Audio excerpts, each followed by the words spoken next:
আসসালামু আলাইকুম। সবাইকে বিজয়ের মহান বিজয় দিবসের শুভেচ্ছা জানাচ্ছি। আর আমাদের প্রতিবয়ানের প্রথম পর্ব এটি। প্রতিবয়ান আপনার আশেপাশের সেই বিষয়গুলো আলাপ এবং আলোচনা করবে, যে বিষয়গুলো যে প্রশ্নগুলো আমাদের তুলতে অনেক সময় সংকোচ আসে, যে সত্যগুলো আমাদের জানা প্রয়োজন, তারপরেও আমরা নানা কারণে জানতে পারি না। প্রতিবয়ানের আজকের প্রথম পর্বে, উদ্বোধনী পর্বে আমাদের সঙ্গে রয়েছেন মার্কিন যুক্তরাষ্ট্রের গ্র্যান্ড ভ্যালি স্টেট ইউনিভার্সিটির অধ্যাপক, জনবুদ্ধিজীবী, লেখক ও তাত্ত্বিক অধ্যাপক আসফার হোসেন। আমরা অধ্যাপক আসফার হোসেনকে আপনাদের কাছে এর আগে অনেকবার পরিচিত করিয়েছি, ফলে আজকে তার ব্যাপারে দীর্ঘ আলোচনায় আমরা যাব না। তার ব্যক্তিগত পরিচয় আমরা তার কাছ থেকে আজকে শুনবো। আমরা তাকে আমাদের ভার্চুয়াল স্টুডিওতে, প্রতিবারের ভার্চুয়াল স্টুডিওতে আমন্ত্রণ জানাচ্ছি। অধ্যাপক আসফার হোসেন, আপনাকে মহান বিজয় দিবসের শুভেচ্ছা, এবং প্রতিবায়নের স্টুডিওতে আপনাকে সাদরে অভিবাদন জানিয়ে গ্রহণ করা হচ্ছে। অনেক ধন্যবাদ, এবং আপনাকেও মহান বিজয় দিবসের শুভেচ্ছা জানাচ্ছি, এবং যারা আমাদের এই অনুষ্ঠান দেখছেন এবং দেখবেন তাদেরকেও বিজয় দিবসের শুভেচ্ছা জানাই। এবং আপনাদের এই উদ্যোগ প্রতিবয়ান, একে আমি সাধুবাদ জানাচ্ছি, এবং আমি এখানে অংশগ্রহণ করতে পারছি বলে আপনাকেও ধন্যবাদ জানাই। আপনি আমাকে আমন্ত্রণ করে এখানে নিয়ে এসেছেন সেই কারণে। ধন্যবাদ। অধ্যাপক, আমরা আজকে আলোচনা করব জুলাই গণ অভ্যুত্থান, তার অতীত, বর্তমান ও ভবিষ্যৎ। আপনারা যারা দেখছেন এবং যারা ভবিষ্যতে দেখবেন তারাও বিষয়টি একটু জেনে রাখুন। আমাদের মূল আলোচনাটা হবে 60 মিনিটের, অর্থাৎ 1 ঘন্টা আমরা আলোচনা করব। এর সঙ্গে 71কে রিক্লেইম করার একটা চিন্তা থেকে আমরা আরো 11 মিনিট যুক্ত করে সর্বমোট 71 মিনিট আমরা অধ্যাপক আসফার হোসেনকে পাবো। আপনারা যারা শুনবেন, যাদের কোনো প্রশ্ন থাকবে জুলাই নিয়ে, গণ অভ্যুত্থান নিয়ে এবং আসফার হোসেনের কোনো আলাপ নিয়ে, দয়া করে তারা করবেন এবং ভিডিওটি শেয়ার করে অন্যদেরকে আমাদের প্রতিবয়ান, সত্য নির্ভর প্রতিবয়ান বা বয়ানের সঙ্গে যুক্ত হওয়ার আমন্ত্রণ জানাচ্ছি। অধ্যাপক আসফার হোসেন, আমরা সরাসরি চলে যাই আপনার কাছে। জুলাই গণ অভ্যুত্থান নিয়ে প্রশ্ন রয়েছে। এটা গণ অভ্যুত্থান নাকি বিপ্লব? আপনার অভিমত। আপনি নিজে গণ অভ্যুত্থানে অংশগ্রহণকারী একজন, সরাসরি অংশগ্রহণকারী একজন জনবুদ্ধিজীবী হিসেবে আপনার দৃষ্টিতে এটি কি গণ অভ্যুত্থান নাকি বিপ্লব? কি বলবো আমরা? এভাবে বলা যেতে পারে যে প্রথমত তো ঐতিহাসিকভাবে এখন তো এটা ইতিহাসের অংশ। আবার ইতিহাস মানে কেবলমাত্র অতীত না, ইতিহাস মানে বর্তমানও। ইতিহাস সম্পর্কে আমাদের ধারণা যে ইতিহাস বোধহয় অতীত হয়ে গেছে, কিন্তু ইতিহাসের বর্তমানতা এটি জারি থাকে। এবং আমার যখন অতীত, বর্তমান, ভবিষ্যৎ, এই যে সময়ের এই ত্রিভুজ, এটাকে আপনি উচ্চারণ করেছেন আপনার কথায় আমি লক্ষ্য করেছি, এবং এটা মনে পড়লে আমার দান্তীয় একটা লাইন, অর্থাৎ মিডিভাল এপিক পোয়েট, ইতালীয় মহাকাব্য কবি, যিনি ডিভাইন কমেডি লিখেছিলেন, তার সময় সম্পর্কিত একটা পর্যবেক্ষণ আমার খুব মনে ধরে। সেটা হচ্ছে যে সময়ের কথা যখন অতীত, বর্তমান এবং ভবিষ্যতের কথা যখন বলা হচ্ছে, তখন উনি, আমি মূল ইতালীয় যে পংক্তি সেটি আপনার সঙ্গে শেয়ার না করে পারছি না, কারণ এই পংক্তির এক ধরনের সঙ্গীতময়তা আছে, আমি যা সবসময় খুব উপভোগ করি এবং উচ্চারণ করতেও উপভোগ করি। তো সেটা হচ্ছে ইল পান্তো আকুই তুত্তি লি তেম্পি সন প্রেজেন্টি। অর্থাৎ এর বাংলাটা করলে এভাবে দাঁড়ায় যে সময়ের তল, বিভিন্ন তল আছে, সেটা একটা সময় ঢুকে থাকে, যে সময়টা হচ্ছে বর্তমান, এবং ধরেন অতীত এবং ভবিষ্যৎ এটা বর্তমানের ভেতরেই থাকে। অর্থাৎ এই বর্তমানতা এটা গুরুত্বপূর্ণ ইতিহাসের জন্য। সেই ইতিহাসের দিক থেকে দেখলে তো আমরা এখন পেছনে ফিরেও যদি আমরা তাকাই, তাহলে আমরা দেখি যে এই গণ অভ্যুত্থান, এটাকে প্রথমত এটা ছিল ছাত্রীদের, অর্থাৎ শিক্ষার্থীদের আন্দোলন, এবং শিক্ষার্থীদের আন্দোলন পরে আমরা দেখলাম রূপান্তরিত হয়েছে গণ অভ্যুত্থানে। আমি এইভাবে দেখি। পরে বিভিন্ন শ্রেণীর মানুষ, বিভিন্ন পেশার মানুষ, এবং সারা বাংলাদেশ থেকে আসা মানুষ, তারা অংশগ্রহণ করেছেন। আমরা সকলেই অংশগ্রহণ করেছি, করে আমরা একটা ফ্যাসিস্টের পতন ঘটাতে সক্ষম হয়েছে। ফ্যাসিস্ট পালিয়ে গেছে, সেটি আরেকটি প্রসঙ্গ, সেখানে আমরা পরে আসতে পারি। কিন্তু এইটা ছাত্র আন্দোলন, শিক্ষার্থীদের আন্দোলন থেকে গণ আন্দোলনের যে চেহারাটা নিয়েছে, এভাবে বলা যায়, এটাকে গণ অভ্যুত্থানই বলা যাবে। তবে এখানে বলা দরকার, যখন আমরা বিপ্লবের কথা বলি, বিপ্লব নিয়ে তো বিভিন্ন ধরনের ধারণা জারি আছে। কেবলমাত্র যে চৈনিক বিপ্লবী একমাত্র বিপ্লব, বা কিউবার বিপ্লবী একমাত্র বিপ্লব, বা আমরা যাকে মহান অক্টোবর বিপ্লব বলি, রুশ বিপ্লব বলি, সেটি একমাত্র বিপ্লব, তা তো নয়। বিভিন্ন ধরনের বিপ্লব আছে। পুঁজিবাদীরাও মনে করে তারাও নিজেরা বিপ্লব করে প্রযুক্তির ক্ষেত্রে, এই জন্য প্রযুক্তির বিপ্লবের কথা বলা হয়। তারপর শিল্প বিপ্লবের কথা বলা হয়, চিন্তার ক্ষেত্রে বিপ্লবের কথা বলা হয়। বিপ্লব শব্দটা আমরা বিভিন্ন পরিপ্রেক্ষিতে এবং ঐতিহাসিকভাবেও যদি বলি, বিভিন্নভাবে এর ব্যাপার লক্ষ্য করেছি। তো আমরা লক্ষ্য করেছি যে এর মধ্যে অনেকেই এই জুলাই গণ অভ্যুত্থানকে, আমরা যাকে গণ অভ্যুত্থান বলছি, তাকে বিপ্লব বলার চেষ্টা করেছেন এবং তাদের নিজেদের যুক্তি দিয়েছেন। এও তো সত্য যে একটা বিপ্লবী আকাঙ্ক্ষা ধারণ করা শিক্ষার্থীরাও তো জুলাই গণ অভ্যুত্থানে উপস্থিত ছিল। এবং বিপ্লবী বলে যারা নিজেদেরকে চিহ্নিত করে, এই অর্থে যে যারা বিপ্লবী বিশ্বাস করে এবং সমাজের এবং জগতের এমনকি বৈপ্লবিক রূপান্তরে যাদের বিশ্বাস রয়েছে, তারাও তো এই অভ্যুত্থানে অংশগ্রহণ করেছেন। সুতরাং তাদের জায়গা থেকে তারা সেইভাবে দেখেছেন।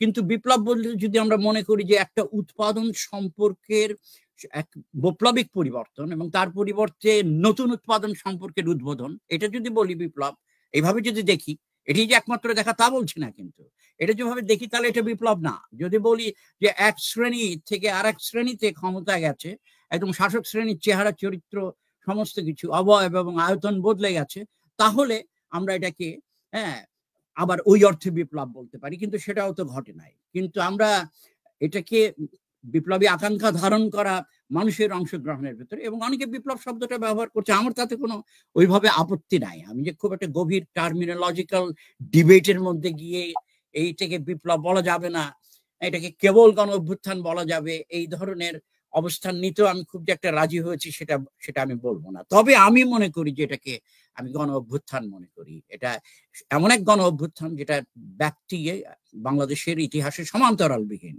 অর্থাৎ সবচাইতে বড় গণ অভ্যুত্থানের মধ্যে আমরা ছিলাম জুলাই মাসে এবং আগস্ট মাসে, সেটা তো অবশ্যই বলতে হবে। এবং এর একাধিক তাৎপর্যকে এর মধ্যে অনেকেই চিহ্নিত করেছেন, এবং সেই তাৎপর্যগুলোর মধ্যে বিশেষ করে আমি মনে করি এটাই, যেটা এমন একটা গণ অভ্যুত্থান হয়েছে যে গণ অভ্যুত্থানে বাংলাদেশের ইতিহাসে সর্বপ্রথম কোন রাজনৈতিক দলের নির্দিষ্ট নেতৃত্ব ছাড়া, কোন রাজনৈতিক নির্দিষ্ট মানে সনাতন অর্থে রাজনৈতিক যে প্ল্যাটফর্ম, সে প্ল্যাটফর্ম ব্যতি রেখে একটা নন হায়ারার্কিক্যাল লিডারশিপ মডেলের এটাকে সামনে এনে একটা গণ অভ্যুত্থান হয়েছে। এবং নেতৃত্ব অবশ্যই বলতে হবে, তারপরেও নেতৃত্ব চিহ্নিত করা যায়। এটা এমন না যে আমরা সবাই রাজা, সবাই নেতা, তা না, কিন্তু সেরকম একটা ব্যাপার ছিল। এবং সে ছাত্রীরা, শিক্ষার্থীরা সেটা দেখিয়েছে যে তাদের নেতৃত্বে, এটা বলতে হবে এভাবে যে তাদের সৃজনশীল নেতৃত্বে এই গণ অভ্যুত্থানটা সংগঠিত হয়েছে। আমি এভাবে দেখি আপাতত এখানে। ধন্যবাদ। আর একটা বিষয় এখানে যুক্ত করি, যেমন আপনি বলছেন নন হায়ারার্কিক্যাল, মানে এই বিপ্লবটাই আসলে আমরা যে বিভিন্ন সময় সরকারকে আমরা যে জনস্বার্থে বিকেন্দ্রীকরণ করতে চাই, ঠিক সেই রকম ভাবে আপনি মানে বিপ্লবটা বা গণ অভ্যুত্থানটাকে কোনো পার্টিকুলার গ্রুপ অফ পিপলের হাতে না দিয়ে সবার ভিতর ছড়িয়ে দেওয়া অর্থে ডিসেন্ট্রালাইজড বলতেছেন। আজকে আপনার আর্টিকেলটাও আমি পড়লাম ডেইলি স্টারে। অর্থাৎ রুশ বিপ্লবে যেরকম কোনো একটা পার্টিকুলার পার্টির সম্পূর্ণ এজেন্সি, আর জুলাইয়ের গণ অভ্যুত্থানটার এজেন্সিটা সমস্ত মানুষের ভেতর বা সব শ্রেণীর মানুষের কাছে কম বেশি গিয়েছে, সেটাই তো বলতে চাচ্ছি মনে হচ্ছে। হ্যাঁ, সেটাই আমি বলতে চাচ্ছি। এবং বিকেন্দ্রীকরণের যে কথাটা বলা হয়েছে সেটা একটা গুরুত্বপূর্ণ তো নিঃসন্দেহে পয়েন্ট, এবং সেটা আমরা লক্ষ্য করেছি একটা পর্যায়ে গিয়ে যে আমরা সমন্বয়কের সংখ্যা কমছে না, সমন্বয়কের সংখ্যা যে বাড়ছে, এটা তো একটা বাস্তবতা, এটা তো সত্য, এটা তো ঘটেছে, আমরা দেখেছি। সেটা কেন ঘটছে? যে এক যদি কোনো নেতৃত্ব, বিশেষ নেতৃত্বকে ধরে নিয়ে যাওয়া হয়, আর এক নেতৃত্ব সামনে আসবে, সেই নেতৃত্বকে এবং গ্রুপ হিসেবেই যদি আমি বলি, সেটাকেও যদি বিভিন্নভাবে বিপর্যস্ত করা হয় বা তাকে থামিয়ে দেওয়া হয় বা মেরে ফেলা হয়, তাহলে আর এক দল আসবে। তো এইরকম চিন্তা ভাবনা থেকেও তো আমরা দেখেছি। আমি তো তখন রাস্তায়, এবং আমি দেখছি মানে অভিজ্ঞতা থেকেও বলছি কথা, অভিজ্ঞতাও এক ধরনের শিক্ষক, এটা আমি মনে করি, একমাত্র শিক্ষক না হলেও। তো আমি দেখেছি তো এইভাবে একটা বিকেন্দ্রীকরণ, একটা ফিজিক্স, এইভাবে একটা ডায়নামিক্স আমরা লক্ষ্য করেছি। তা তো ধন্যবাদ, ধন্যবাদ। অধ্যাপক আসফার হোসেন, আমরা একটু ইতিহাসের দিকে যাই, যেহেতু আমরা জুলাই গণ অভ্যুত্থানের সঙ্গে এর সঙ্গে জড়িত আরো অনেক কিছুকে যুক্ত করার জন্য অতীতকে যুক্ত করেছি আমাদের শিরোনামে। একটা প্রশ্ন আসছে বা অনেক আলোচনাও হচ্ছে যে জুলাই গণ অভ্যুত্থানের শিকড়টা কোথায়? তো সেই শিকড়টা ঠিক কোথায়? এটা শুরু হবে কোথা থেকে? মানে এই গণ অভ্যুত্থানটার শিকড় আমরা কোথায় কোথায় গিয়ে পাবো আসলে?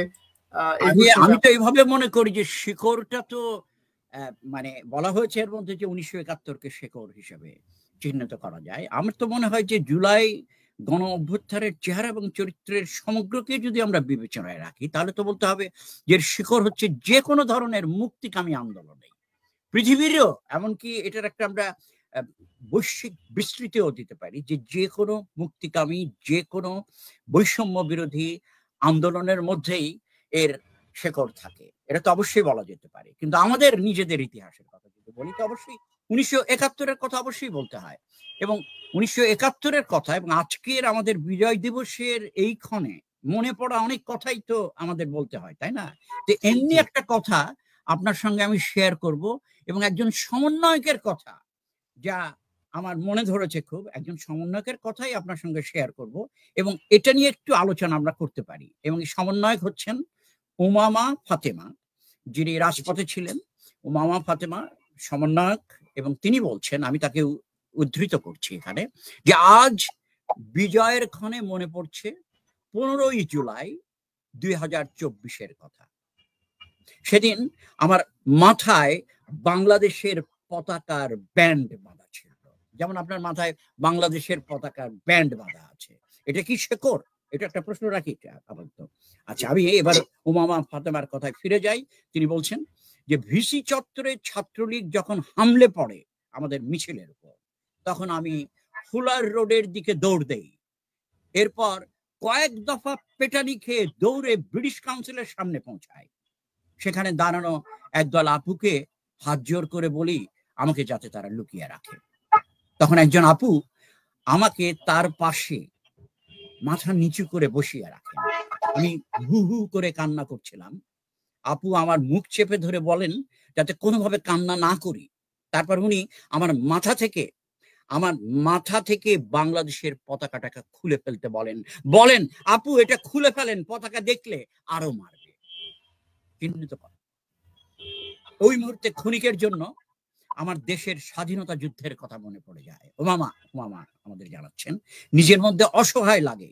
কি এমন স্বাধীন দেশ পেয়েছি যেখানে মাথায় পতাকা দিকে চিহ্নিত করে শিক্ষার্থীদের পেটানো হয়?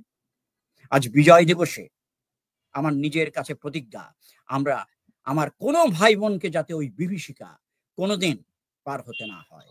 এই বিজয় আমাদের স্রেফ দিবস সর্বস্ব পাওয়ার মধ্যে আটকে না থাকুক, আমাদের ভূখণ্ডের মুক্তির সূচনা হোক, আর কোনো জাতিকে যাতে নিজ ভূখণ্ডে আর কোনো গণহত্যার শিকার হতে না হয়।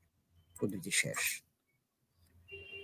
তো এই যে বয়ানটা সামনে এনেছে, এই বয়ানটাও কিন্তু কোনো না কোনো ভাবে আমাদের শেকড়ের কথাটাও বুঝিয়ে দিচ্ছে, কিন্তু যে শেকড়টাও আমাদের জন্য এই সময় বিপজ্জনক হয়েছিল, যে শিকড়কে সামনে আনা, এটাও তো আমরা লক্ষ্য করেছি। এবং এখানে বিশেষভাবে জোর দিয়ে বলা দরকার যে জুলাই গণ অভ্যুত্থানের যে ডিসকোর্স, এবং সেই ডিসকোর্সটার মধ্যেও তো আমরা কিছু লাইট মোটিভ, সঙ্গীতের যে লাইট মোটিভ, সেগুলো তো দেখি যে কথাগুলো বারবার ফিরে আসে, বা প্ল্যাটফর্ম থেকে যে কথাগুলো বারবার উচ্চারিত হয়, যে কথাগুলো আমরা এখন এই 2024 সালের এই ডিসেম্বর মাসে বিভিন্ন ধরনের ইস্যু, নভেম্বরের মাসে বিভিন্ন ধরনের ইস্যুতে এগুলো আমরা প্রায় বিস্তৃত হয়েছে। একটা বড় দল আমাদেরকে আবার ভুলিয়ে দেওয়ার চেষ্টা করে।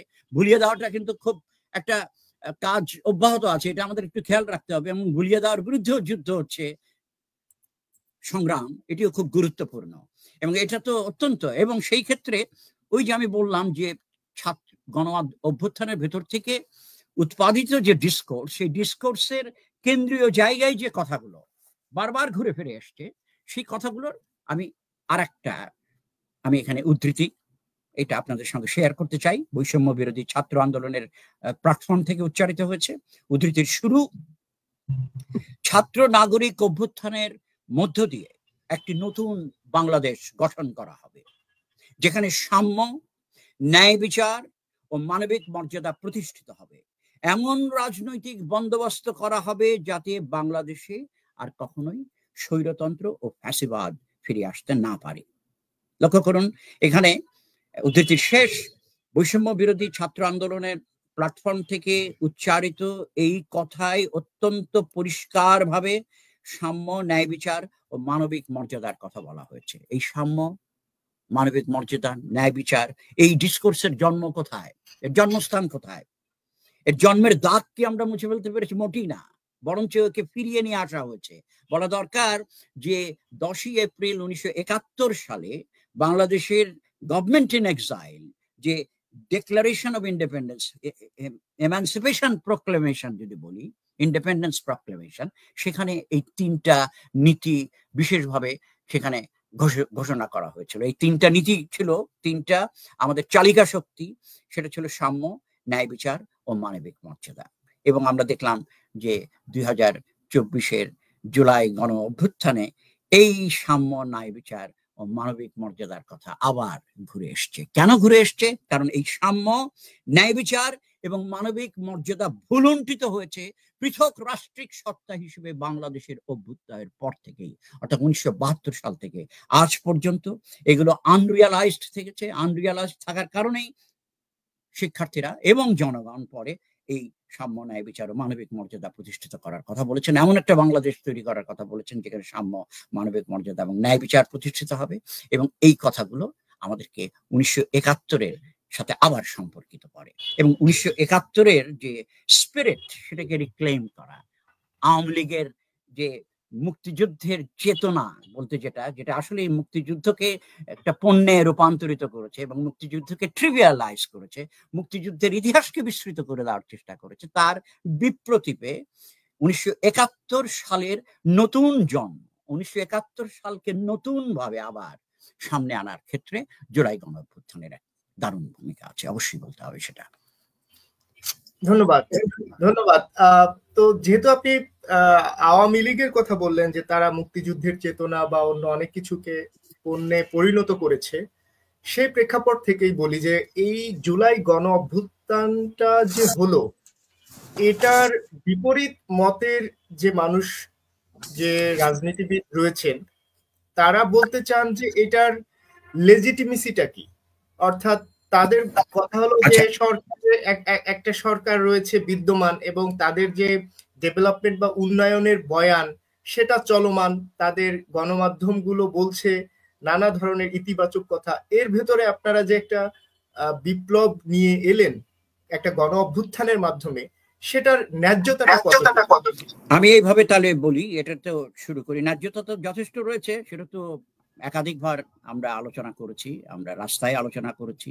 এর মধ্যে গত 5 মাসে 6 মাসে বিভিন্ন টেলিভিশন টক শোতেও এগুলো আলোচনা হয়েছিল। কিন্তু মোদ্দা কথাটা আমার মনে হয় যে বারবারই বলা জরুরি, কারণ মোদ্দা কথাটা কিন্তু আমরা আবার বিভিন্ন ডিসকোর্স ফাদার বা ডিসকোর্সের ঘূর্ণাবর্তে ওটা তো ভুলে যাই। কারণ আপনি তো লক্ষ্য করেছেন, এর মধ্যেই আমরা দেখেছি যে ফেসবুকেই বলুন, সোশ্যাল মিডিয়াতেই বলুন, এমনকি রাস্তায় টক শোতেই প্রতি জায়গায় এমন একটা ভাবে কথা বলা হয় যে মনে হয় যে গণ অভ্যুত্থান হয় নাই, এমন ভাবে কথা বলা হয় যে মনে হয় যে গণহত্যা হয় না, এমন ভাবে কথা বলা হয় মনে হয় যে আমাদের এই পৃথিবীতে সে রিয়া গোপ নেই, সে মুগ্ধ নেই, এমন ভাবে কথা বলা হয় যেন সেই গল্প যে ছেলেটা আন্দোলনে গিয়েছিল বিস্কিট এবং পানি দেওয়ার জন্য সে অস্তিত্বহীন, এমন ভাবে কথা বলা হয় যে টিয়ার গ্যাস ঢুকেছে ওই ঘরের ভেতর, সেই ঘরের জানলা বন্ধ করতে গিয়েছিল এক শিশু, তাকেও মাথায় গুলি করে হত্যা করা হয়েছে। এমন ভাবে কথা বলা হয় যে 4 বছরের একটি শিশু ঘরের বারান্দায় গুলি খেয়ে মারা গেছে। এমন ভাবে কথা বলা হয় যে বারান্দায়, ছাদে, ঘরের ভেতরে শিশুকিশোরদের অব্যাহত হত্যা, এ সমস্ত কিছু মিথ্যা, এমন ভাবে কথা বলা হয়।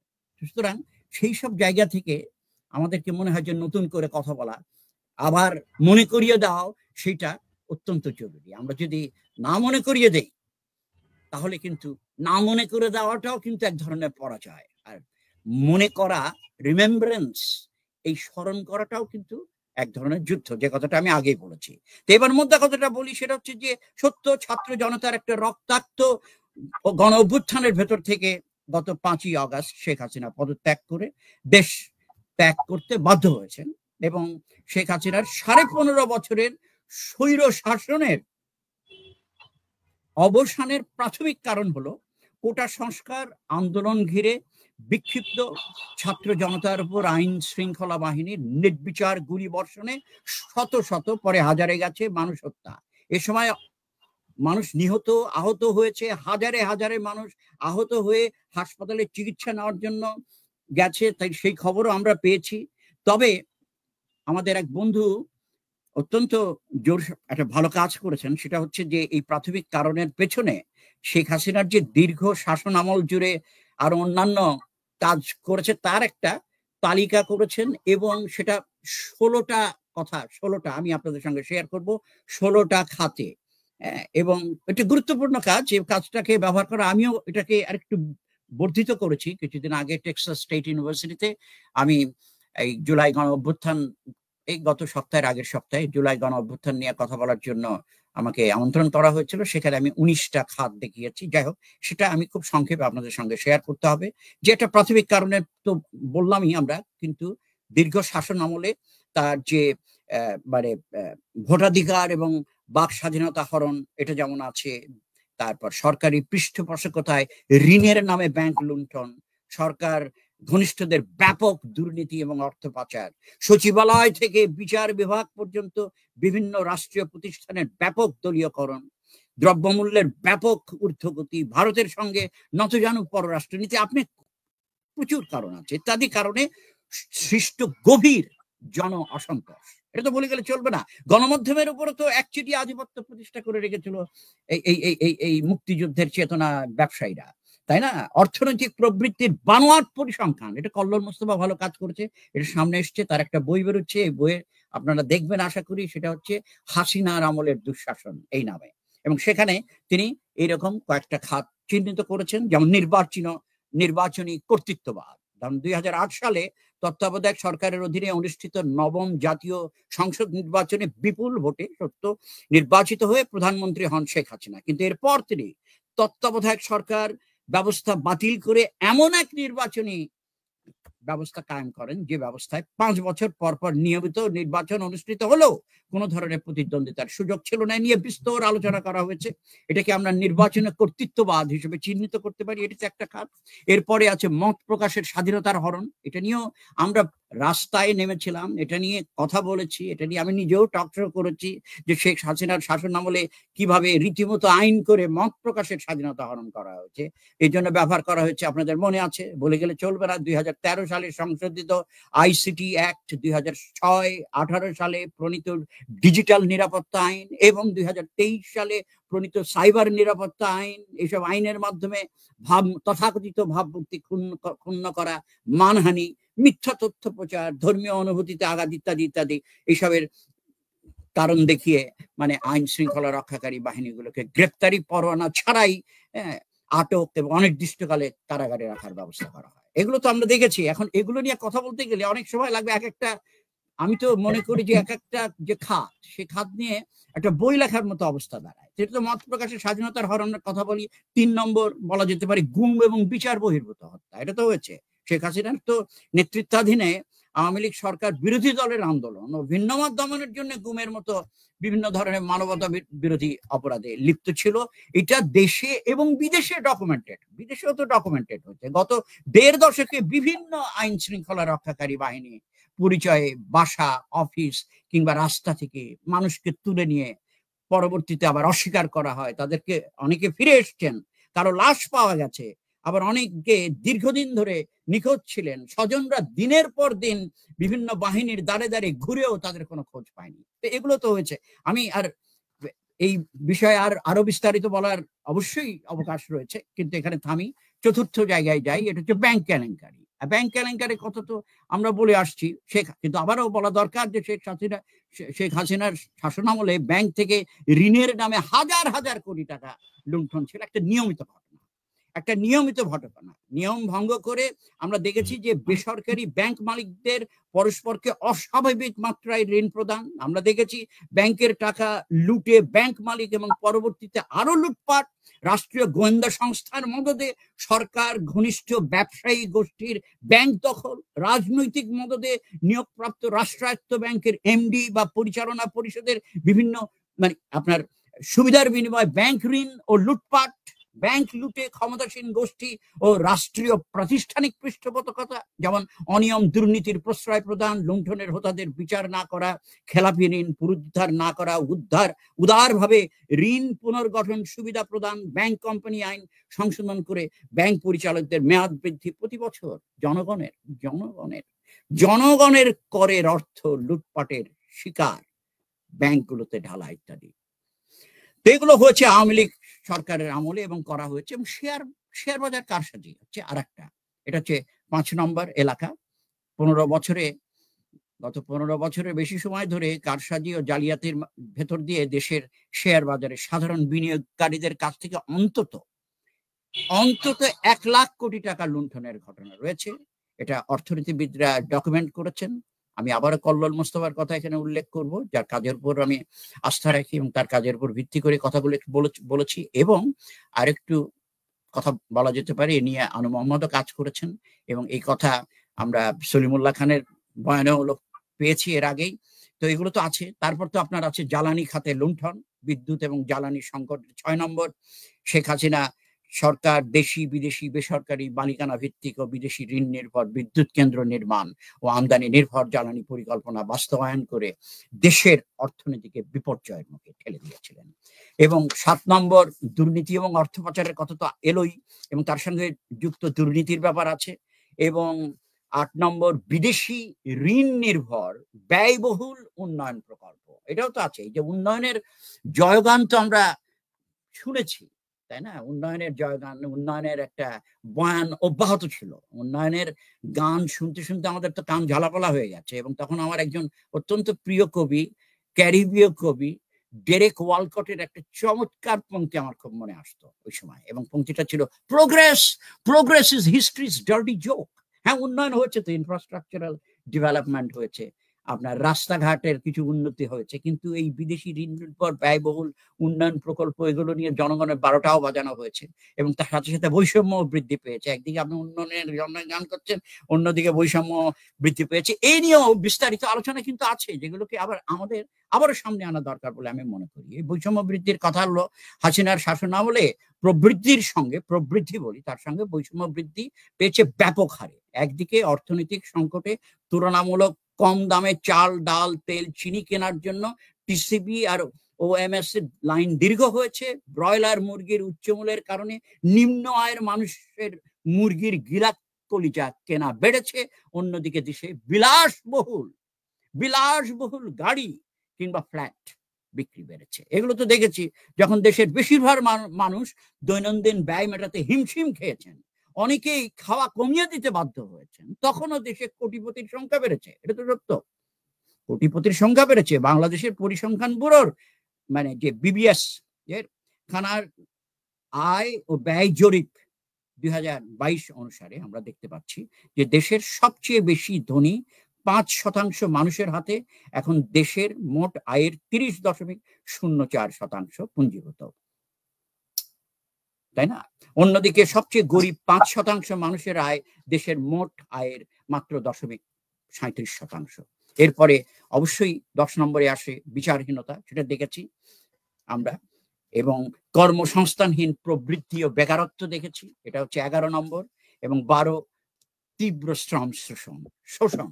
শ্রমের কথা কিন্তু আমরা একটু তুলনামূলকভাবে কম বলেছি আমরা নিজেরাই। এটা একটু সংস্কার, যে আমরা সংস্কারের কথাবার্তা যখন এসছে তখন শ্রমিকদের যে অবদান এবং শ্রমিকরা যে অংশগ্রহণ করেছে জুলাইয়ের গণ অভ্যুত্থানে এবং বেশ দৃশ্যমান ভাবে, সেটাকেও আমরা যে খুব বেশি সামনে এনেছি তা না, টোকেনাইজ করেছি, মাঝে মাঝে বলেছি হ্যাঁ শ্রমিকরাও তো ছিলেন ইত্যাদি। কিন্তু তাদেরকে কেন্দ্রিকতা দেওয়া, এটা তো আমাদের শ্রেণী চরিত্রকেই প্রকাশ করে, সেটা তো আমরা লক্ষ্য করেছি। এবং শেখ হাসিনার সময় যে তীব্র শ্রম শোষণ হয়েছে তা নিয়ে অর্থনীতিবিদরা, যে মানে বিশেষ করে প্রতিবাদী অর্থনীতিবিদ যারা আছেন, তারা যে লেখেননি তা না। আনু মোহাম্মদের কথা আমি অনায়াসে এখানে উল্লেখ করতে পারবো। দেশের অর্থনীতির বিকাশ এমন পথে হেঁটেছে সত্য যে দেশের বেশিরভাগ শ্রমজীবী মানুষের কর্মসংস্থান হয়েছে অপ্রাতিষ্ঠানিক খাতে, এটা তো খেয়াল রাখতে হবে। এবং বাংলাদেশ পরিসংখ্যান ব্যুরোর শ্রম শক্তি জরিপ 2022 অনুযায়ী দেশের শ্রমজীবী মানুষের 84.9% কাজ করেছে অপ্রাতিষ্ঠানিক খাতে, যেখানে শ্রমিকের ন্যূনতম মজুরি, কর্মপরিবেশ, ইউনিয়ন করার অধিকার সহ কোনো ধরনের শ্রম অধিকারের নিশ্চয়তা থাকে না। আমি তো একটু অল্প বললাম, বিস্তর এটা নিয়ে আবারও বলি যে বিস্তর পরিসরে এই নিয়ে কথা বলা যায়। মানে শ্রমের যে ইস্যু, এটা দীর্ঘ সময় ধরে। 13 নম্বর আমরা আর একটাই বলি, ব্যবসায়ী সিন্ডিকেট এবং দ্রব্যমূল্যের ঊর্ধ্বগতি। এখানে না বলে পারছি না যে আমি 5ই অগাস্ট আমি এবং সলিমুল্লাহ ভাই আমরা দুইজনেই যখন যাচ্ছি টেলিভিশনে একটা টেলিভিশন টক শো করার জন্য, তো সেই সময় আমাকে একটা টেলিভিশনের সামনে নামার সময় ওখানে একজন আমাকে জিজ্ঞাসা করেছিলেন, আমি মানে স্টুডিওতে যাওয়ার আগে, যে আপনাকে যদি বলতে হয় যে কোন জিনিসগুলো প্রায়োরিটাইজ করা উচিত মনে হয়, তা আমি প্রথমে বলেছিলাম যে মানুষের জীবনের চেয়ে তো বড় মূল্যবান জিনিস আর কিছু নাই, তাই না? যে জীবন নিয়ে চলে যাওয়া হয়েছে, যে জীবন, যাদের জীবন চলে গেছে। এই মুহূর্তে আমি আমাদের 71-এর শহীদদের যেমন স্মরণ করছি, একই সঙ্গে জুলাইয়ের গণ অভ্যুত্থানে যে শহীদরা, তাদেরকেও স্মরণ করছি। সেই শহীদদের একটা তালিকা তৈরি করা এবং যারা আহত হয়েছেন তাদের তালিকা, কম্প্রিহেন্সিভ তালিকা তৈরি করা এবং তাদের পরিবারদের সহায়তা প্রদান করা একটা গুরুত্বপূর্ণ। জীবনের চেয়ে বড় কিছু নেই, তো এটা হতে হবে প্রথম প্রায়োরিটি। দ্বিতীয় হবে যে জীবন নিয়েছে তাকে ধরা, তাই না? এটা তো স্বাভাবিক। আগে জীবন নিয়ে, তারপরে আসবো জীবনের পর জীবিকা, জীবিকার পর জবান, এরকম ভাবে আমরা অগ্রসর হতে পারি। তাহলে তারপরেরটা যে আমরা তাহলে বিচার তো করতে হবে, বিচার করতে হবে না। আমরা যদি বিচার না করতে পারি, আমরা যদি বিচারই না করতে পারি, তো আমি মনে করি যে জুলাই গণ অভ্যুত্থানে অর্জন তো আছে, কিছু অর্জন তো আছে, এটা তো অস্বীকার করা যাবে না। অর্জন একটা বড়, যে শেখ হাসিনার মতো একটা এইরকম বিশাল ফ্যাসিস্ট এই দেশ ছেড়ে পালাতে বাধ্য হয়েছে, এটা তো জুলাই গণ অভ্যুত্থানের একটা অত্যন্ত প্রকাশ, অত্যন্ত দৃশ্যমান এবং তাৎক্ষণিক অর্জন। আরো কিছু অর্জন আছে, মানুষ পলিটিসাইজড হয়েছে, আরো অর্জনের মধ্যে রয়েছে এমনকি কিশোর তরুণ, আগে যারা রাজনীতি মনস্ক ছিল না তারা রাজনীতি মনস্ক হয়ে উঠেছে, মানুষকে পলিটিসাইজ করেছে এই জুলাই গণ অভ্যুত্থান, মানুষকে আরো বেশি চিন্তা করতে শিখিয়েছে ইত্যাদি। এমনকি যারা বিরোধী দলের যারা ছিল, যারা শেখ হাসিনার পক্ষের, এটাও একটা অবদান, তারা এখন কথা বলা, আরো চিন্তা করা শুরু করেছে। একদল শেখ হাসিনাকে পক্ষটা ছেড়ে দিয়ে চলে এসছে, কিন্তু আরেক দল তো ছাড়ে নাই, আরেক দল তো আছেই। তারা এতই অন্ধ যে তাদের কাছে কোনো যুক্তি বলেন, পরিসংখ্যান বলেন, বিশ্লেষণ বলেন, মানুষের জীবন দিয়ে, রক্ত বলেন, কোনো কিছু দিয়ে তাদেরকে বোঝানো যায় না। তারা মনে করে যে শেখ হাসিনাই ভালো। তো এটা তো একটা আছে, তো এগুলো তো আমরা দেখেছি, তাই না? তো সুতরাং যাই হোক, এই যে আমি বলেছিলাম যে এটা বিচার হবে দ্বিতীয় নম্বর। তৃতীয় হবে যে মানুষের তো খেয়ে বাঁচতে হবে। দ্রব্যমূল্যের যে ঊর্ধ্বগতি, এই দ্রব্যমূল্যের ঊর্ধ্বগতিটা, এটাকে প্রতিহত করতে হবে, এটা তো খুবই জরুরি। এবং চতুর্থত, এটা বলা সহজ, আমি জানি করা কঠিন, কিন্তু বলতে তো হবেই, সেটা হচ্ছে বাংলাদেশের সমস্ত নাগরিককে, সমস্ত মানুষকে নিরাপদে রাখার ব্যবস্থা করতে হবে এবং বিশেষভাবে জোর দিতে হবে তাদের উপর যারা তুলনামূলকভাবে কম নিরাপদে আগের থেকেই থাকেন। আমাদের দেশের যারা এথনিক মাইনরিটি আছেন, লিঙ্গুইস্টিক মাইনরিটি আছেন, রিলিজিয়াস মাইনরিটি আছেন, তাদেরকে নিরাপদে রাখা, এই কথাগুলো বলেছিলাম। তো যাই হোক, আমি এবার 14 নম্বরে খাতে এসে আমি শেষ করবো। এই একটা বেশ সময় নিয়ে ফেলেছি। বানোয়াট পরিসংখ্যানও কিন্তু গোলযোগ তৈরি করেছে, আমরা লক্ষ্য করেছি, সেটা নিয়েও কাজ করেছেন, কাজ আছে, সেগুলো আমাদেরকে একটু দেখার দরকার। এবং এই বানোয়াট পরিসংখ্যান এবং 15 নম্বর বন, নদী, পরিবেশের যে ক্ষতি সাধিত হয়েছে, সেটাও আমরা লক্ষ্য করেছি। এবং ভারতের সঙ্গে যে নতজানু পররাষ্ট্রনীতি অব্যাহত আছে 1972 সাল থেকে আজ পর্যন্ত, হ্যাঁ, সেটাও আছে। আমি এখানে একটু থামি। এগুলো কারণে জনমনে অসন্তোষ তৈরি হয়েছে সেই বছরের পর বছর, এবং কিছু রেজিস্ট্যান্স হয়েছে, সেগুলো সফল হয় নাই, সেগুলো ব্যর্থও হয়েছে ঠিক মতো। এবং এগুলো পুঞ্জীভূত না হলে কিন্তু আবার এই ছাত্র ছাত্রীদের যে অসাধারণ সৃজনশীল নেতৃত্বে সংগঠিত এই গণ অভ্যুত্থান হয়তো এইভাবে এই রূপ নিত না, এইভাবে সফল হতো না, এবং শেখ হাসিনাকে এইভাবে দেশ থেকে পালাতে বাধ্য করতো না। ধন্যবাদ। আমরা জানলাম জুলাই গণ অভ্যুত্থানের ন্যায্যতা সংক্ষেপে, যদিও পুরো অনেক বিষয়ই চলে এসেছে। যারা আমাদের সঙ্গে এখন আছেন তাদেরকে অনুরোধ করব আপনারা দেখুন এবং আপনাদের কোনো প্রশ্ন থাকলে করুন। ইতোমধ্যে আমাদের এখানে 20-30টা কমেন্টও চলে আসছে। অন্যরা যারা দেখছেন তারা দয়া করে শেয়ার করে অন্যদেরকেও দেখার সুযোগ করে দেন। আমরা একটু পরের বিষয়টা আসি, যে একটা ন্যায্যতার ভিত্তিতে গণ অভ্যুত্থান হলো, সেই গণ অভ্যুত্থানটার পরে যে সরকারটা গঠিত হওয়ার কথা সেটা তো বিপ্লবী বা গণ অভ্যুত্থান পন্থী কোনো সরকার হওয়ার কথা, কিন্তু একটা মানে বিতর্ক আছে যে এই সরকারটা বিপ্লবী সরকার হয়নি, এটা না হলেও অন্তর্বর্তীকালীন সরকার বা অন্তর্বর্তী সরকার। তো এই বিপ্লবী সরকার গঠিত না হয়ে অন্তর্বর্তী সরকার কেন হলো, এটা আপনার কাছে একটু জানতে। তাৎক্ষণিক উত্তর নাই এটা কেন হলো, দুটো কারণে। একটা কারণ তো আছেই যে খুব দ্রুত আমরা একটা সরকার দরকার হয়ে পড়েছিল, এবং যেটাকে বলা হয় যে এটা তো একটা, এই গণ অভ্যুত্থানের আর একটা বৈশিষ্ট্য হচ্ছে স্বতঃস্ফূর্ততা। এরা অন্তর্গত এক ধরনের অর্গানাইজিং তো আছেই, এটা ডায়ালেকটিক, কিন্তু স্বতঃস্ফূর্ততাও আছে। এবং যে পরিস্থিতি এবং যে প্রস্তুতির প্রয়োজন ছিল যে পরবর্তীতে কিভাবে এটাকে আরো হ্যান্ডেল করা হবে সেটা, এবং সেটার জন্য এর মধ্যে তো কন্টিনজেন্ট ফ্যাক্টরস থাকে। আপনি পৃথিবীর যে কোনো গণ অভ্যুত্থান বলেন, সেই গণ অভ্যুত্থানের মধ্যে কিছু কিছু বিষয় থাকে, সেটা হচ্ছে যে খুবই অর্গানাইজড। একদম অর্গানাইজেশন ব্যতিরেকে আপনি গণ অভ্যুত্থান ঘটাবেন তাও কিন্তু না, আবার স্বতঃস্ফূর্ততা থাকে। অর্থাৎ এই অর্গানাইজড থাকা এবং স্বতঃস্ফূর্ত হওয়ার একটা ডায়ালেকটিক্সে একটা গণ অভ্যুত্থান সংগঠিত হতে পারে। এটা আমরা ইতিহাসে দেখেছি, এটা একটা মোটামুটি ভাবে একটা প্যাটার্ন তৈরি হয়েছে, সেটা বলা যেতে পারে। তো এইখানে যে আমরা যে মানে স্বতঃস্ফূর্ত ভাবে আমরা করেছি, এবং একটা নতুন যে আমাদের একটা ব্রড ভিশন ছিল, আমি তো নিজেই মনে করেছি যে এই ব্রড ভিশনটা গুরুত্বপূর্ণ। আমরা সেটা তো নিজেরাই উচ্চারণ করেছি, আমরা এমন একটা বাংলাদেশ চাই, নতুন বাংলাদেশ চাই। নতুন বাংলাদেশ কথাটা পরিষ্কার ভাবে বলতে হবে। দ্বিতীয়ত, এই নতুন বাংলাদেশ মানে কি? নতুন বাংলাদেশ যেখানে স্বৈরাচার এবং ফ্যাসিবাদ ফিরে আসতে না পারে, অর্থাৎ স্বৈরাচারবিহীন, ফ্যাসিবাদবিহীন এবং বৈষম্যহীন বাংলাদেশ চাই। বৈষম্যহীন এই কথাটা হচ্ছে শিক্ষার্থীদের প্ল্যাটফর্মের নামই বৈষম্যহীন, তাদের মুভমেন্টের নামই হচ্ছে বৈষম্য বিরোধী ছাত্র আন্দোলন। এটা তো আর একটা ফর্মাল নাম এটা। তো এই বৈষম্যহীনতা এটা আমরা চেয়েছি। তো এইভাবে আমরা চিন্তা করেছি ব্রডলি, কিন্তু স্পেসিফিক যে মডালিটি সেটা ওয়ার্ক আউট করার কোনো সময় ছিল না, এবং দ্রুত করতে হয়েছে, এটা একটু বলতে হবে। এই কারণে যে 2-3 দিন সরকার ছিল না, আপনি লক্ষ্য করেন 5-এর পর তো ঠিক 6 তারিখে 3 দিন, তো 8 তারিখে আসে। তার মধ্যে দেশের যে নাশকতা আমরা লক্ষ্য করেছি সেটাও তো আমরা ভুলে গেলে চলবে না।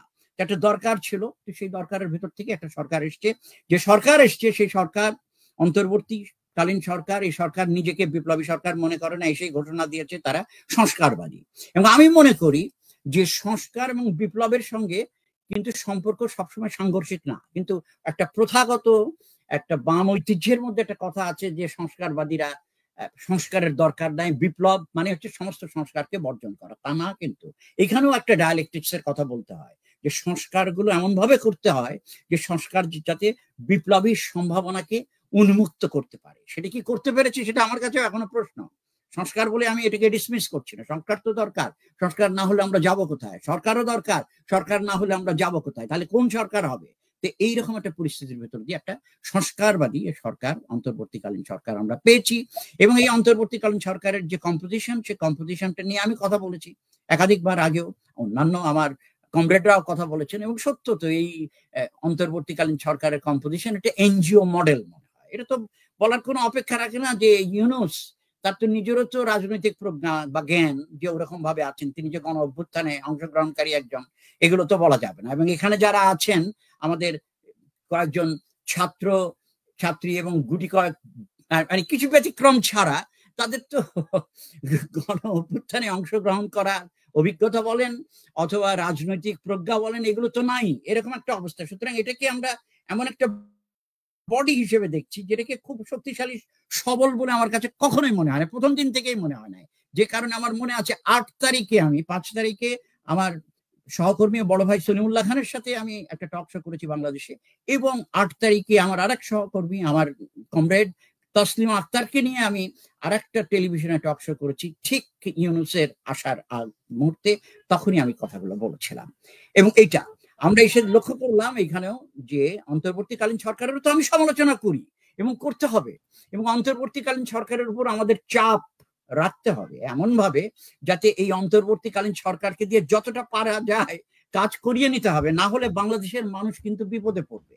এবং আওয়ামী লীগ তো আছে তার মতো করে যেভাবে হোক, হ্যাঁ আমাদের এটা তো স্বাভাবিক। আপনি আওয়ামী লীগের নেতাকে দেশ ছাড়তে বাধ্য করেছেন, সে কি বসে থাকবে? সে কি চাইবে না? সে যে কোনো প্রকারে হোক আমাদের জুলাই গণ অভ্যুত্থানকে ডিসক্রেডিট করা, এর বিভিন্ন ধরনের ফাঁক ফোকর বের করা, এর এই যে বিভিন্ন ছিদ্র এগুলো অন্বেষণ করা, এবং অন্তর্বর্তীকালীন ক্ষেত্রেও সেটা প্রযোজ্য। সেই জন্য আমি বলি যে দুই ধরনের ক্রিটিসিজম আছে নিদেন পক্ষে অন্তর্বর্তীকালীন সরকারের। সেটা কিরকম? একটা ক্রিটিসিজম আছে আওয়ামী লীগের পার্সপেক্টিভ থেকে ক্রিটিসিজম, অর্থাৎ স্বৈরাচারী ফ্যাসিবাদী পার্সপেক্টিভ, সেটাই থেকেই ক্রিটিসিজম এক ধরনের। আর একটা ক্রিটিসিজম আছে আসলে যে ক্রিটিসিজমটা আসলে বাংলাদেশের পক্ষেরই এবং ফ্যাসিবাদ বিরোধী ক্রিটিসিজম। এইখানে কিন্তু ক্রিটিসিজমের সাথে ক্রিটিসিজমেরও কিন্তু একটা কনফ্লিক্ট আছে, যেটা আমাদেরকে কিন্তু বিবেচনায় রাখতে হবে। একটা সমাজে তো সামাজিক স্পেসে সমালোচনা তো জারি থাকে বিভিন্ন ভাবে। তো আমাদের, আমি তো প্রশ্ন করি এই কারণে যে কোন সমালোচনা, কার সমালোচনা, কে করছে সেই সমালোচনা, যে সমালোচনা করছে তার কাজের সমগ্রকেও আমাদের একটু বিবেচনায় রাখতে হবে। কারণ সবার মুখে শয়তানও মিষ্টি হেসে সুন্দর সুন্দর কথা বলতে পারে, কিন্তু শয়তান তো শয়তানই। ধরেন আমি আপনাকে একটু সহযোগিতা করি এই বিষয়টা, যে নিন্দা সমালোচনা আমরা যে করি, মানে এটা অনেক সময় আমরা ভাবি যে গঠনমূলক সমালোচনা ইত্যাদি নানা কিছু বলে আমরা আসলে নিজেদেরকে নিরীহ দাবি করতে চাই, কিন্তু সবসময় কি সমালোচনা বা নিন্দা নিরীহ হয়, নাকি এটারও রাজনীতি আছে? নিঃসন্দেহে আমি তো মনে করি যে সমালোচনা তীব্রভাবে রাজনৈতিক। এটা আমি বেশ কয়েক দশক ধরে বোঝাতে আসছি। আমি নিজে সাহিত্য সমালোচনার এলাকায় কাজ করি, বিনীতভাবে বলি, এবং সাহিত্য সমালোচনার এলাকায় কাজ করতে গিয়েও এমনকি আমার অত্যন্ত বিজ্ঞ সহকর্মীদের সঙ্গে আমার বিতর্ক হয়েছে যে সাহিত্য সমালোচনার মধ্যেও রাজনীতি আনতে হবে। তো এই যে কথাটা সাহিত্য সমালোচনার মধ্যেও রাজনীতি আনতে হবে, এটাও একটা রাজনৈতিক বক্তব্য। যারা মনে করে যে আমি রাজনীতি বিচ্ছিন্ন, রাজনীতির মধ্যে না, এটার থেকে দূরে সরে আসছি, তুমি খুব রাজনীতি করো, তারাও এক ধরনের একটা সুবিধাবাদী অবস্থান রাখার জন্য, রাজনীতি থেকে নিজের গা বাঁচার জন্য, নিজের স্বার্থে বা তার শ্রেণীর স্বার্থে কিছু একটা করতে চায় বা বলতে চায়, এগুলো সবই রাজনৈতিক। এই জন্য আমি মনে করি যে আমরা যা কিছু করি তাই তো রাজনৈতিক। এই রাজনীতির এই ব্যাপ্তি, এই ধারণাটাকে আমি গ্রহণ করি, এবং এই ধারণাটা এসছে আসলে আন্তোনিও গ্রামশির কাছ থেকে। আন্তোনিও গ্রামশি আমাদেরকে বলেছেন যে যেখানেই ক্ষমতা সম্পর্ক বিরাজ করে, যেখানে ক্ষমতা স্ট্রাগল আছে, সেখানেই আপনার রাজনীতি আছে। যে কারণে আপনি দেখবেন যে পরিবারের স্পেসে রাজনীতি আছে, সেখানে পিতার সাথে মাতার দ্বন্দ্ব, কিংবা সন্তান বিদ্রোহী হয়ে উঠলো, বাড়ি ছেড়ে চলে গেল, ইত্যাদি সমস্ত কিছুর মধ্যে রাজনীতি আছে। গ্রামে আমরা এই যে ভিলেজ পলিটিক্স এর কথা, এই যে রাজনীতি যে সর্বত্র আমাদের যাপিত জীবনের তাবৎ অনুশীলনেই যে রাজনীতি উপস্থিত, এটা গ্রামশি আমাদেরকে ধরিয়ে দিয়েছেন। মিশেল ফুকোর আগে ক্ষমতা সম্পর্কের একটা বড় তাত্ত্বিক হচ্ছে ফরাসি তাত্ত্বিক মিশেল ফুকো, কিন্তু ক্ষমতা সম্পর্ক নিয়ে আলোচনা করেছেন, এবং কিছু ছোট ছোট জায়গায় কিভাবে ক্ষমতা সম্পর্ক বিন্যস্ত হয়, বিকিরিত হয়, হ্যাঁ, এবং এই ক্ষমতা সম্পর্ক কিভাবে দেহের বিজড়নকে সম্ভব করে তোলে, এবং দেহে কিভাবে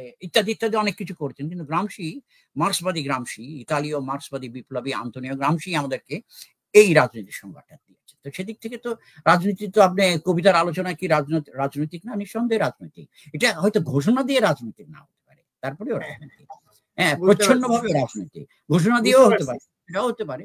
কিন্তু আমাদের এই রাজনীতি এই সময়কার, আমি একটু অন্য জায়গায় একটু গিয়েছি, সরি, কিন্তু আমি এটা বোঝানোর জন্য যে এই সময় সমালোচনার রাজনীতি তো বোঝাটা খুব যে দুষ্কর তা না। আমি তো বুঝে যাই সমালোচনার রাজনীতি মানে আপনি কাকে কোন ভাবে কি কারণে সমালোচনা করছেন সেটা দেখলেই আমরা তো বুঝে যাই। এবং কে সমালোচনা, যে আগে বললাম কে সমালোচনা করছে, তাই না? এক সময় সারা সময় এই জুলাই গণ অভ্যুত্থানে টু শব্দ করে নাই, সে হঠাৎ করে যদি কথাবার্তা বলে ওঠে খুব বেশি, তখন তো একটা মানুষের সন্দেহ জাগে যে তুমি এতদিন চুপ করেছিলে, তোমার স্বার্থে তুমি চুপ করেছিলে, এখন তুমি কথা বলা উঠছো, হ্যাঁ, বাক স্বাধীনতা ব্যবহার করছো, অবশ্যই করবে, বলবে না কেন, কিন্তু তোমাকেও তো প্রশ্ন করার স্বাধীনতা আমার আছে, তোমার প্রশ্নকেও প্রশ্ন করার স্বাধীনতা আমার আছে, তোমার সমালোচনাকেও সমালোচনা করার স্বাধীনতা আছে।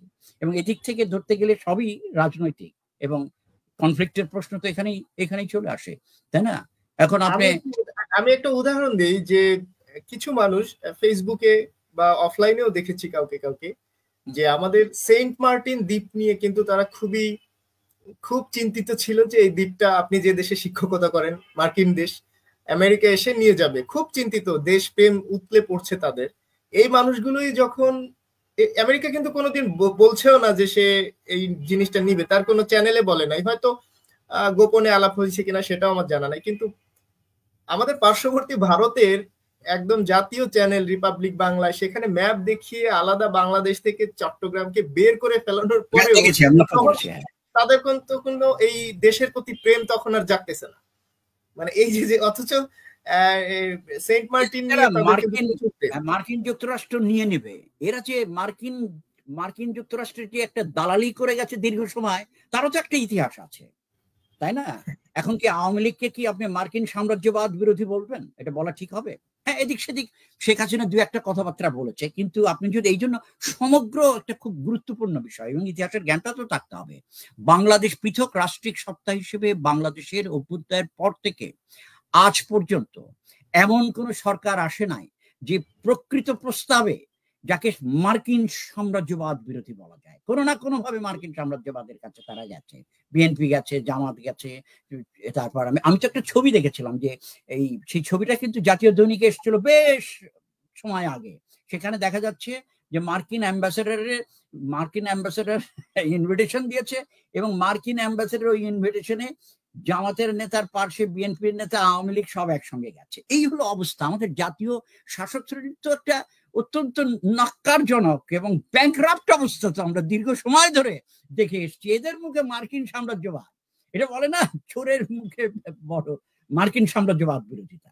তো এখন কথা হচ্ছে মার্কিন সাম্রাজ্যবাদের বিরোধিতা তো আমরা করতে পারি নাই। এমনকি আওয়ামী লীগের যে রাজাকার বিরোধিতা, এইটাও আমার কাছে হাস্যকর মনে হয়। যে আওয়ামী লীগ রাজাকারকে তো পুষেছে, বাংলাদেশে আজ কিভাবে জামাত উপস্থিত, বাংলাদেশে কিভাবে রাজাকারী যাদের কথা বলা হচ্ছে এরা উপস্থিত, আওয়ামী লীগ পোষে নাই? তো এগুলো দেখতে হবে না আওয়ামী লীগ কি করেছে। আওয়ামী লীগের কারণেই তো আমাদের এই আজকাল এই অবস্থা। আমি তো মাত্র 19টা জায়গা শনাক্ত করার চেষ্টা করেছি, তাও সময় পাইনি যথার্থভাবে। এবং সেই অবস্থার মধ্যে এসে পড়েছে অন্তর্বর্তীকালীন সরকার, এবং তাও আবার অন্তর্বর্তীকালীন সরকার এমন একটা দুর্বল অবস্থায় পড়েছে, পড়ে বাংলাদেশ এক ধরনের গেঁড়াকলে পড়েছে। আর এই গেঁড়াকলের সুবিধাটা দিচ্ছে আওয়ামী লীগের পন্থীরা, কারণ তারা চায় আমাদের দেশটা আরো ডিস্টেবিলাইজড হোক, আনস্টেবল হোক। আমরা যদি আনস্টেবল না করতে পারি দেশটাকে, তাহলে আমরা তো ফিরে আসতে পারবো না, বা আমরা কিছু করতে পারবো না, আমরা যে ভালো ছিলাম এটা দেখাইতে পারবো না। এগুলো চলছে এবং এটাকে সহায়তা করছে ভারত। ভারতের সাথে বাংলাদেশের সম্পর্ক নিয়ে আমি ভারতকে নিয়ে একটা প্রশ্ন করি, যেহেতু ভারত আসছে, যে ভারত তারা দাবি করে বা ভারতপন্থী অনেকে, তারা হলো পৃথিবীর লার্জেস্ট ডেমোক্রেসি, সবচেয়ে বড় ডেমোক্রেসি, এবং হয়তো আক্ষরিক অর্থে সেটা তারা আছে। কিন্তু এরকম একটা ডেমোক্রেটিক কান্ট্রি হয়ে আদত তো হিন্দুত্ববাদ সেখানে আছে। তারা এই ভারত সাধারণ মানুষ বলবো না, ভারত সরকার কিংবা তারা কেন, কিংবা হিন্দুত্ববাদ তারা কেন ঠিক এই জুলাই বিপ্লবের বিরুদ্ধে অবস্থান করছে বলে আপনার মনে হয়?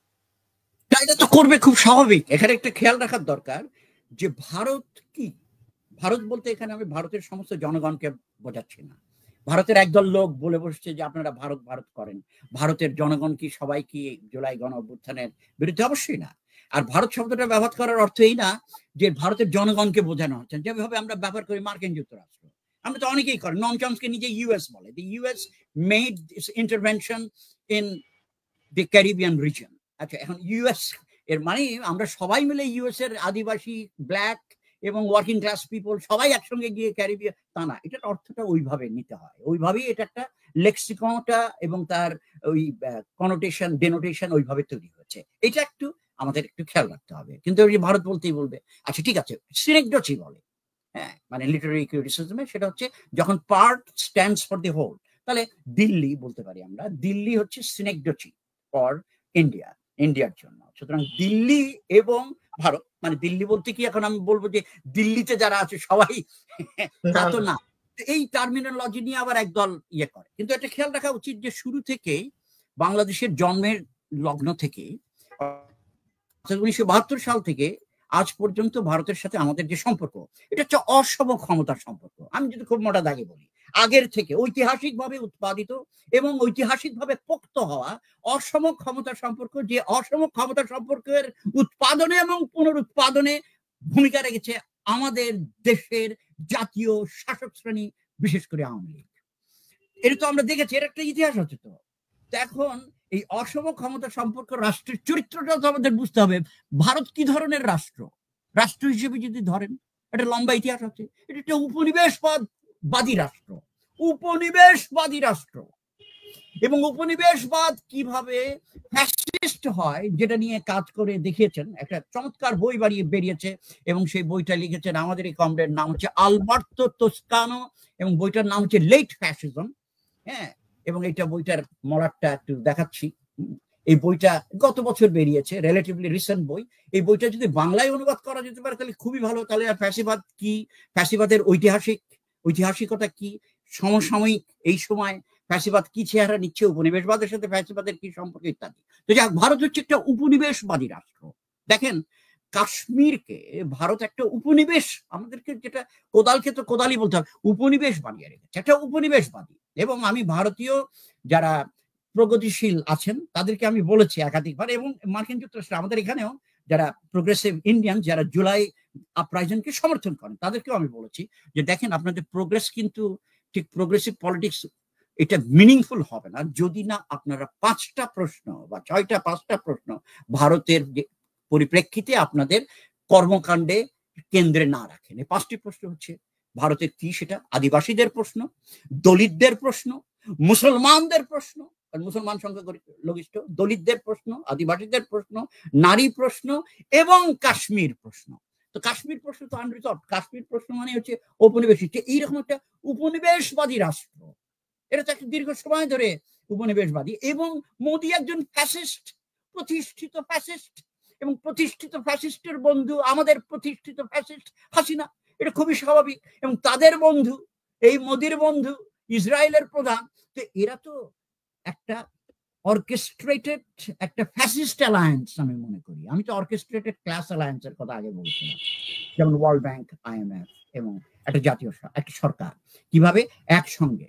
সুতরাং নরেন্দ্র মোদী তো ফ্যাসিস্ট। এটা তো ভারতীয় জনগণের যারা প্রগতিশীল অংশ সেটা তো বারবার বলে এসছে, একবার না তো। আমার বন্ধু প্রিয়াম্বদা গোপাল, কেমব্রিজ বিশ্ববিদ্যালয় ইংরেজি বিভাগের অধ্যাপক, তিনি তো এই নরেন্দ্র মোদীর যে ফ্যাসিস্ট চেহারা চরিত্র নিয়ে তো একাধিক প্রবন্ধ লিখেছেন, এবং খুব গুরুত্বপূর্ণ লেখা তিনি লিখেছেন ভারতীয় হয়ে। এবং তারা তো এই ফ্যাসিস্টের আচরণ তো এরকমই হবে। বিজয় দিবসে এই ফ্যাসিস্ট বলে বসছে যে এই বিজয় দিবসে এটা একটা নরেন্দ্র মোদী একটা আজকে স্টেটমেন্ট দিয়েছে যে এটা ইন্ডিয়ার বিজয় হয়েছে। তা আমি কি করলাম, আমি হাসলাম, রাগলাম না তো, কারণ এটাই তার কাছ থেকে, এটাই তার মুখ থেকে আসা, এটাই হলো স্বাভাবিক। এটা ফ্যাসিস্ট।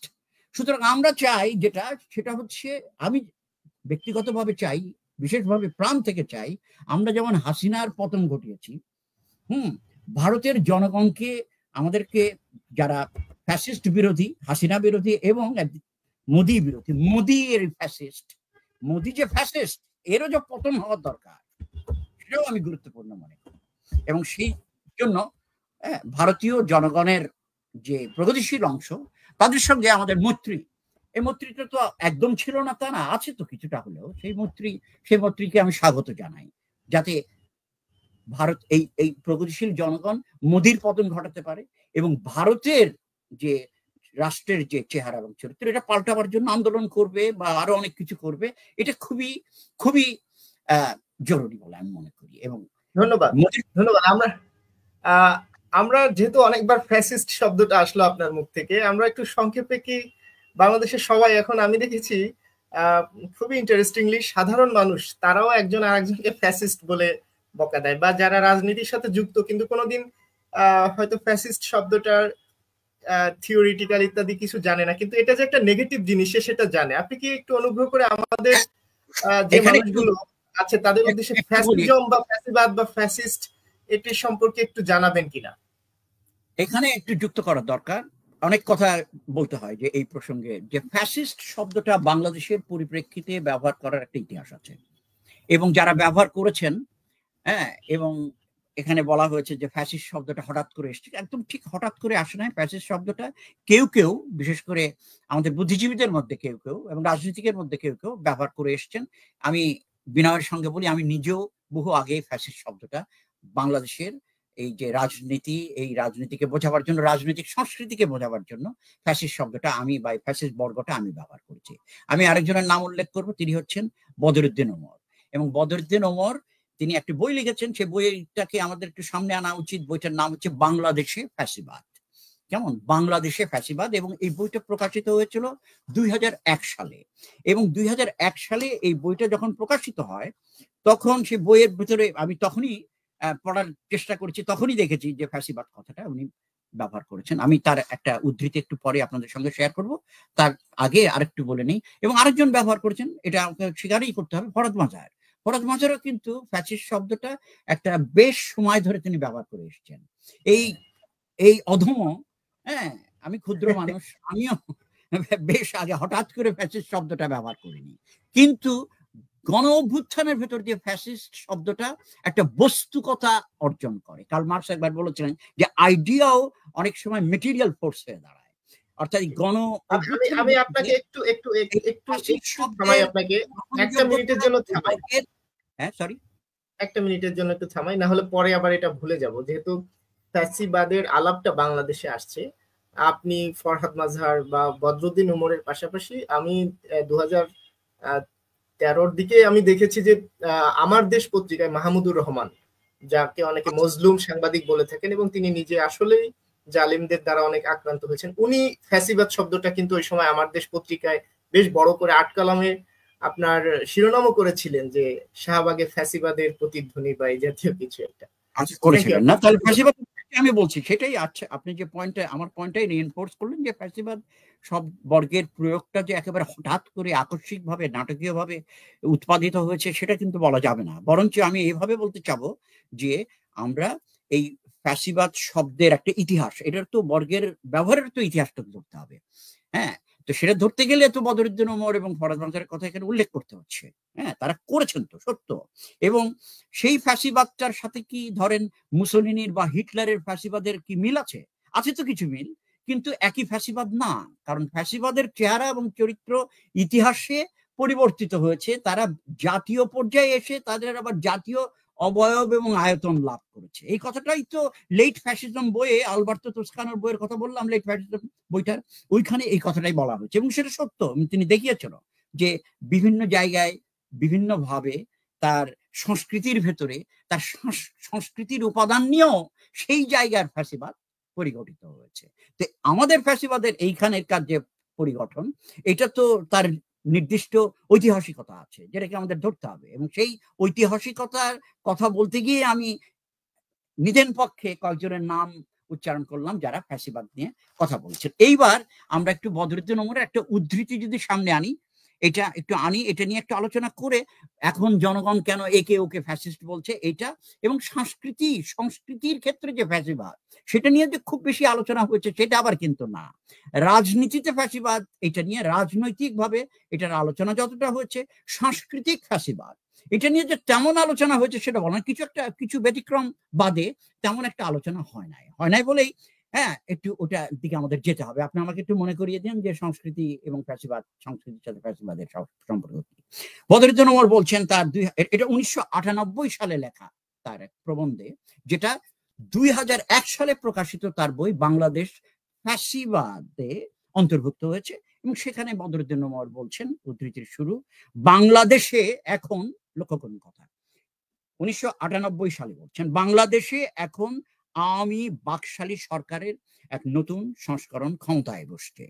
এরা যে শুধু নয়া ঔপনিবেশিক যুগের ফ্যাসিবাদের রাজনৈতিক প্রতিনিধি তাই নয়, তার ভাষাটা দেখেন, নিও কলোনিয়ালিজম, নয়া ঔপনিবেশিক যুগের ফ্যাসিবাদের রাজনৈতিক প্রতিনিধি তাই নয়, এরা হলো বিশেষ, এখানে লক্ষ্য করেন শব্দগুলো, বিশেষ চরিত্র সম্পন্ন এমন এক ফ্যাসিবাদ। তার মানে উনি এটার হিস্টোরিক্যালি ডিটারমিনেট এবং ন্যাশনালি ডিটারমিনেট রেজিস্টার এবং রেজোনেন্স এটাকে ধরার চেষ্টা করছেন।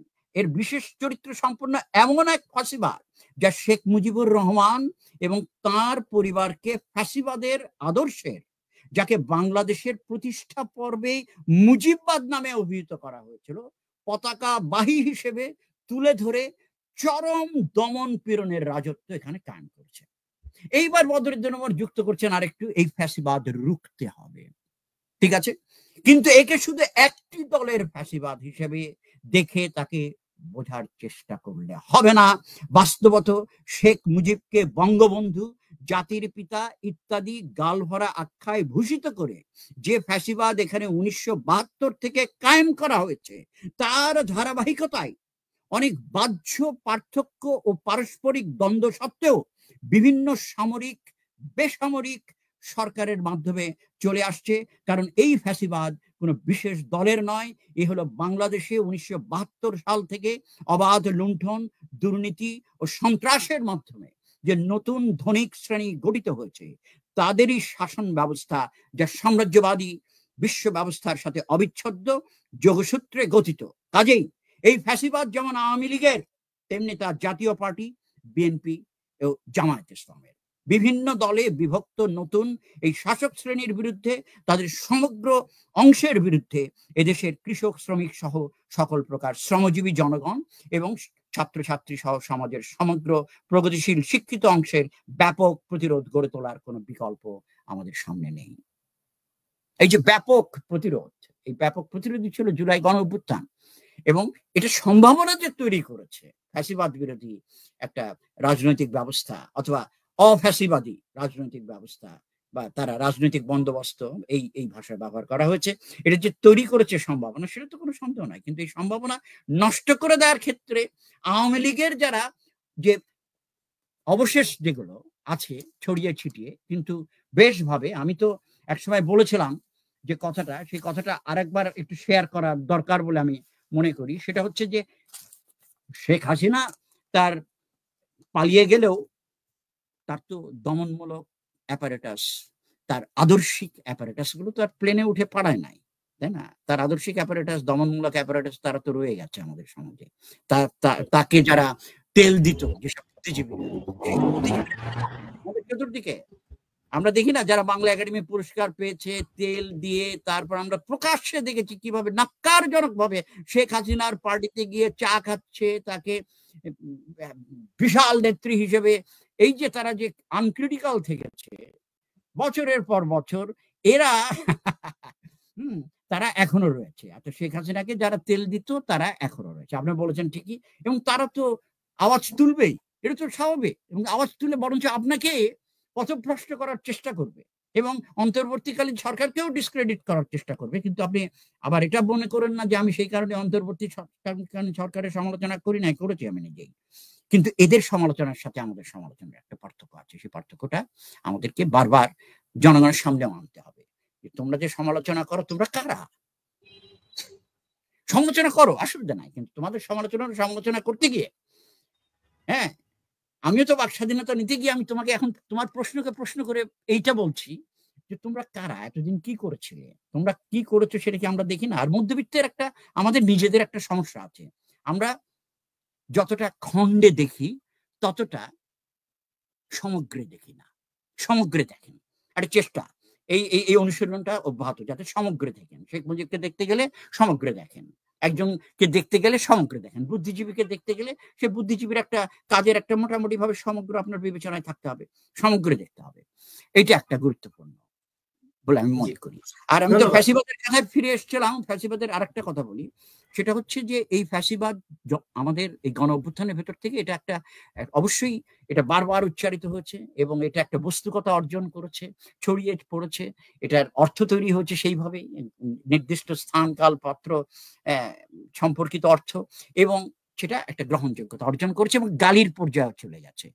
যে আপনি যদি কাউকে দেখেন যে কেউ একটু উগ্র কথাবার্তা বলছে বলে আপনার কাছে মনে হচ্ছে তাকে আপনি ফ্যাসিস্ট বলছেন, এটা পৃথিবীর বিভিন্ন জায়গায় হয়েছে, কিন্তু হয়েছে, একদম যে হয় নাই তা না। এবং এটা হওয়ার ফলে একেবারে যে এটার যে একটা সব নেতিবাচক হয়ে গেছে তা কিন্তু না। এটা হওয়ার ফলে ফ্যাসিবাদ জিনিসটা যে খারাপ, এটা জনমনে এত ব্যপ্ত এবং বিস্তৃত হয়েছে, যার একটা ভালো ফল কিন্তু আমরা লক্ষ্য করি, আমরা যাতে ফ্যাসিবাদী না হই। কিন্তু কথা হচ্ছে তারপরেও আমাদের পর্যালোচনা আসলে থাকার দরকার, পর্যালোচনা।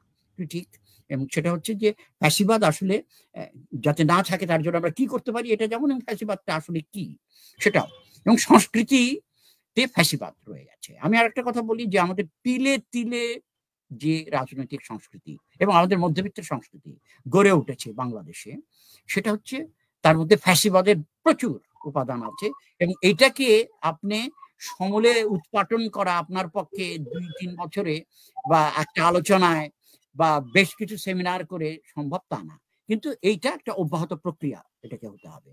ফ্যাসিবাদ বিরোধী সংস্কৃতি আমাদের গড়ে তুলতে হবে, কারণ আমরা রাজনৈতিকভাবে কিছুটা প্রতিহত করেছি ফ্যাসিবাদীদের, একদম যে করি নাই তা না, কিন্তু রাজনৈতিকভাবে প্রতিহত করাটাও কিন্তু যথেষ্ট না, সংস্কৃতির উপরে অত্যন্ত গুরুত্ব দেওয়া দরকার। অর্থাৎ আমাদের সাংস্কৃতিক একটা লড়াই অব্যাহত রাখতে হবে, এবং এই সাংস্কৃতিক লড়াই অব্যাহত রাখতে হবে জনগণকে নিয়ে, এবং জনগণের সঙ্গে কাজ করার যে ব্যাপার এটা করতে হবে, তাই না? আমাদের মধ্যবিত্তের, আমি নিজেও স্বীকার করি আমি মধ্যবিত্তের মধ্যে, মধ্যবিত্ত থেকে ডিরেকশন দেওয়া, মধ্যবিত্ত কেন্দ্রিকতা তৈরি করা, এগুলো তো সংস্কৃতির ভিতরে ঢুকে আছে। মধ্যবিত্ত বাংলাদেশের বাস্তবতাকে ডিফাইন করে, কিন্তু বাংলাদেশ কি কেবল মধ্যবিত্তকে নিয়ে? বাংলাদেশ কি মধ্যবিত্ত তো একটা ফ্র্যাকশন অফ দিস পপুলেশন। বাংলাদেশের অধিকাংশ জনগণ কারা, এই প্রশ্নটা বারবার ওঠানো উচিত। বাংলাদেশের অধিকাংশ জনগণ হচ্ছে বাংলাদেশের খেটে খাওয়া মানুষ, এটা কাণ্ডজ্ঞানের ব্যাপার। তো খেটে খাওয়া মানুষের জায়গা কোথায় আমাদের সংস্কৃতিতে এবং রাজনীতিতে, কতটা, এটা বারবার এই বিষয়টাকে আমাদেরকে বারবার সামনে আনতে হবে। জি জি, ধন্যবাদ। আমরা মোটামুটি অনুষ্ঠানটা 71 মিনিট রাখতে চেয়েছি, যে কারণে আপনাকে অনুরোধ করবো, এখন অনেকে প্রশ্ন করেছেন, আসলে এখান থেকে 2-1টা প্রশ্ন আপনার জন্য দিচ্ছি, অনুগ্রহ করে চেষ্টা করবেন 1 থেকে 1.5 মিনিট বা সর্বোচ্চ 2 মিনিটের মধ্যে, তাহলে আমরা নির্ধারিত সময়ের মধ্যে শেষ করে দিব। আর যদি মনে করেন এগুলোর বিস্তারিত উত্তর দেওয়া প্রয়োজন, একটা জায়গায় যেতে হবে। আজকে আমাদের মার্কিন যুক্তরাষ্ট্রের সোমবার, উইকডে, তাই তো আমাকে একটা জায়গায় উপস্থিত হতে হবে, সুতরাং সময়ের একটু, আমরা তো নিশ্চয়ই জি জি জি জি, আমরা এখন হচ্ছে, হ্যাঁ, আর 10 মিনিটের মধ্যে আমরা শেষ করে দিব, 7 to 1 মিনিটস আর কি, সংক্ষেপে বলার চেষ্টা করব। ওকে। এটা প্রশ্ন করেছেন ফিরোজ খান আফ্রিদি, উনি বলেছেন গণ অভ্যুত্থান কি একক বিষয়ের পর ব্যাপকতা পেলে ওই একককে কি ছোট করে দেখার এক শ্রেণীর মাঝে বিরাজ করছে, এটাকে কিভাবে মোকাবেলা করা সম্ভব? উনি কি বুঝিয়েছেন? আমি যতটা বুঝতে পেরেছি, প্রশ্নের জন্য ধন্যবাদ ফিরোজ খান আফ্রিদি। তিনি গণ অভ্যুত্থান নিয়ে আগ্রহ প্রকাশ করেছেন এবং বিষয়ের ব্যাপকতার প্রশ্নটাকে সামনে এনেছেন, এবং একক কি ছোট করে দেখার এক শ্রেণীর মাঝে বিরাজ করছে। এটা সত্য যে গণ অভ্যুত্থানে উচ্চারিত বিভিন্ন ধরনের কথাবার্তা আমরা লক্ষ্য করেছি, তাই না? এক ধরনের তো না, এটা তো সত্য। একটা গণ অভ্যুত্থানে বিভিন্ন পেশার বিভিন্ন শ্রেণীর মানুষ এসে সেখানে অংশগ্রহণ করেন এবং তাদের কথা উচ্চারিত হতে থাকে, এবং তারা একটা জায়গায় এসে একসঙ্গে হয়, একক তো তৈরি করতে হয়, না হলে গণ অভ্যুত্থান সফল হবে না। আপনার একটা ঐক্যের জায়গায় না গেলে তো হবে না। আমরা 9 দফা থেকে 1 দফায় যখন এলাম, তার একটা প্রমাণ, একটা সাক্ষাৎ প্রমাণ। আরো অন্যান্য গণ অভ্যুত্থানে আমরা সেটা দেখেছি যে একটা বিশেষ জায়গায় এসে আপনাকে একটা ব্রড বেসড ইউনিটি তৈরি করতে হবে, না হলে গণটাকে গণ অভ্যুত্থান বলা হবে না। বলা হবে যে আমাদের একটা ডিবেট হচ্ছে বিভিন্ন ইস্যু নিয়ে, আমার এই মত তোমার এই মত, সেই ডিবেট চলতে পারে, সেটা খারাপ না ভালো, কিন্তু এই গণ অভ্যুত্থান করার জন্য তো নিঃসন্দেহে একটা একক বিষয় একটা পর্যায়ে একটা স্ট্র্যাটেজিক ব্যাপকতা অর্জন করে, এবং সেই স্ট্র্যাটেজিক ব্যাপকতা অর্জন করাটা ছিল যে ফ্যাসিবাদ বিরোধী শেখ হাসিনাকে আমরা নামিয়ে ফেলবো। এটা ছিল গণ অভ্যুত্থানের প্রধান এবং সত্য এক দফা ছিল কি, সেটা শেখ হাসিনাকে পদত্যাগ করতে হবে, চলে যেতে হবে, এবং তারপর ওটাকে ঘিরে আরো ইস্যু এসছে, ফ্যাসিবাদ যাতে ফিরে না আসতে পারে দেশে, ওটাকে ঘিরে মুক্তিযুদ্ধের যে অমীমাংসিত যে আমাদের নীতি, 3টা নীতি, চালিকা শক্তি, সেটা ঘুরে এসছে, আমরা সেটাকে গ্রহণ করেছি, সাম্য, মানবিক মর্যাদা এবং ন্যায় বিচার, এগুলো এসছে। তো এগুলোর উপরে গুরুত্ব দেওয়া হচ্ছে, কিন্তু ভিন্নতা তো থাকে। এখন এই ভিন্নতাটা আরো একটু সুনির্দিষ্ট ভাবে বলতে হবে যে ওই এককের সাথে অন্য কি ধরনের ভিন্নতা, সেটা তো একটু করতেই হবে। ভিন্নতা তো থাকে, কারণ আমি ধরেন সত্যিকারের অর্থে কি, আমি বিপ্লবী রাজনীতিতে বিশ্বাস করি, অনেকে করে না, তারাও তো গণ অভ্যুত্থানে ছিল, সুতরাং তাদের সাথে আমার ভিন্নতা তো আছেই, কিন্তু সেই ভিন্নতাটা ধরে আমরা যদি খুব বেশি অগ্রসর হতাম, তাহলে গণ অভ্যুত্থান হতো না। আমরা গণ অভ্যুত্থানটা সফল করতে পেরেছি ঐক্যের কারণে, এবং আমাদের আরো ঐক্য দরকার বলে আমি মনে করি, এবং সেই ঐক্যগুলো ব্রড বেসড হতে পারে। ধন্যবাদ। এখানে মাসুম মনোয়ার একটা প্রশ্ন করেছেন যে বর্তমান সরকার ভারত ইস্যুতে ঠিক আছে কি, আপনি কি মনে করেন? বর্তমান মাসুম সরকার সত্যিকারের অর্থে ভারত ইস্যুতে, আমরা বর্তমান সরকারকে যেটা বলেছিলাম সেটা তো করে নাই। ভারত ইস্যুতে ঠিক আছে কিনা আমি এটা বলাও খুব ডিফিকাল্ট। সে ভারত ইস্যুতে তো অনেক ক্ষেত্রে প্রচ্ছন্ন করে রেখেছে। আমরা তো প্রথমে আমরা তো এই দাবিটা এই তো গত সপ্তাহে উঠিয়েছি যে ভারতের সাথে আমাদের যত অসম ক্ষমতাগুলো আছে, চুক্তিগুলো আছে, জনগণের সামনে এটা তুলে ধরা হোক। চুক্তি তো অনেকগুলো চুক্তি আছে, নদীর পানি নিয়ে হিস্সা ইত্যাদি ইত্যাদি দুনিয়ার জিনিস আছে ভারতের সাথে। এই ভারতের সাথে আমাদের যে অসম ক্ষমতা সম্পর্কের কথা আগে বলছি না, তার অর্থনৈতিক যে কোরিলেটিভ সেগুলো তো আছে, সেগুলো জনগণের সামনে আনা, সেগুলো তো আমরা বলেছি, সেগুলো তো সরকার করে নাই। সুতরাং আমরা তো ভারত ইস্যুতে ঠিক আছে কিনা সেটা বলা খুব মুশকিল। তবে এতটুকু ইন প্রিন্সিপাল তারা চায় যে ভারতের নতজানু হতে চায় না, এটা তো তারা বলে। হ্যাঁ, এটা তো ইন প্রিন্সিপাল বলেছে যে ভারতের নতজানু হতে চায় না। ইউনুস তো শুরুতে এসে আবার একটা এক ধরনের কথাবার্তা বলেছে যে আমাদের আর একটু সারটা এটা আছে ইত্যাদি, এইভাবে বলে ভারতের সাথে তার একটা সম্পর্ক। কিন্তু ভারতের সাথে সম্পর্ক কাজ করার আরো অনেক অবকাশ রয়েছে। আমি এখানে আরেকটা লক্ষ্য করি, সেটা হচ্ছে যে ভারত আসলে আমাদের কিছুই করতে পারবে না। ভারত আমাদের কিছুই করতে পারবে না। ভারত নিয়ে আমরা মেতে থাকি, কারণ ওই যে আমাদের আরেকজনে প্রশ্ন করেছে, তারিকুল ইসলাম তারিক, যে ভারতের সাহায্যে প্রতি বিপ্লব হওয়ার ন্যূনতম কোনো সুযোগ আছে কিনা, উত্তর করে চেষ্টা করবে তো। মোদী সরকার তো ফ্যাসিস্ট সরকার, আর একটা ফ্যাসিস্টকে পুনর্বাসনের চেষ্টা করবে, এটা স্বাভাবিক। প্রতি বিপ্লবের সমস্ত সমূহ চেষ্টা। কিন্তু আমরা যদি ঐক্যবদ্ধ থাকি তাহলে ভারত কেন, ভারতের সাথে আরো 30টা রাষ্ট্র একসঙ্গে হলেও আমাদের কিছু করতে পারবে না। তার প্রমাণ হচ্ছে এরা যদি এতই শক্তিশালী হতো, ভারত যদি এতই শক্তিশালী হতো, শেখ হাসিনা যদি এতই শক্তিশালী হতো, তাহলে তো শেখ হাসিনা পালালো কেন? জনগণের তোপের মুখে ভারত তো ঠেকা দিতে পারে নাই, তখন পালায় যেতে হয়েছে তাকে, এদেশ থেকে পালাতে হয়েছে, কারণ জনগণ ঐক্যবদ্ধ ছিল। সুতরাং জনগণ যদি ঐক্যবদ্ধ থাকে ভারত কিছুই করতে পারবে না। আর জনগণ ঐক্যবদ্ধ না থাকলে, এবং এই ঐক্যে ফাটল ধরানোর জন্য, এটা খেয়াল রাখতে হবে, ফাটল ধরার জন্য সমস্ত চেষ্টা এই আওয়ামী পন্থী যারা এরা করে যাবে, এবং তাদেরকে সমর্থন করে আর একটা দল আছে যারা খালি কথা বলার খাতিরে কথা বলতে থাকে নিজেদের অহং প্রদর্শনের জন্য। এরা কথাবার্তা বলে মূল ইস্যু থেকে আমাদেরকে সরিয়ে নিয়ে যাচ্ছে।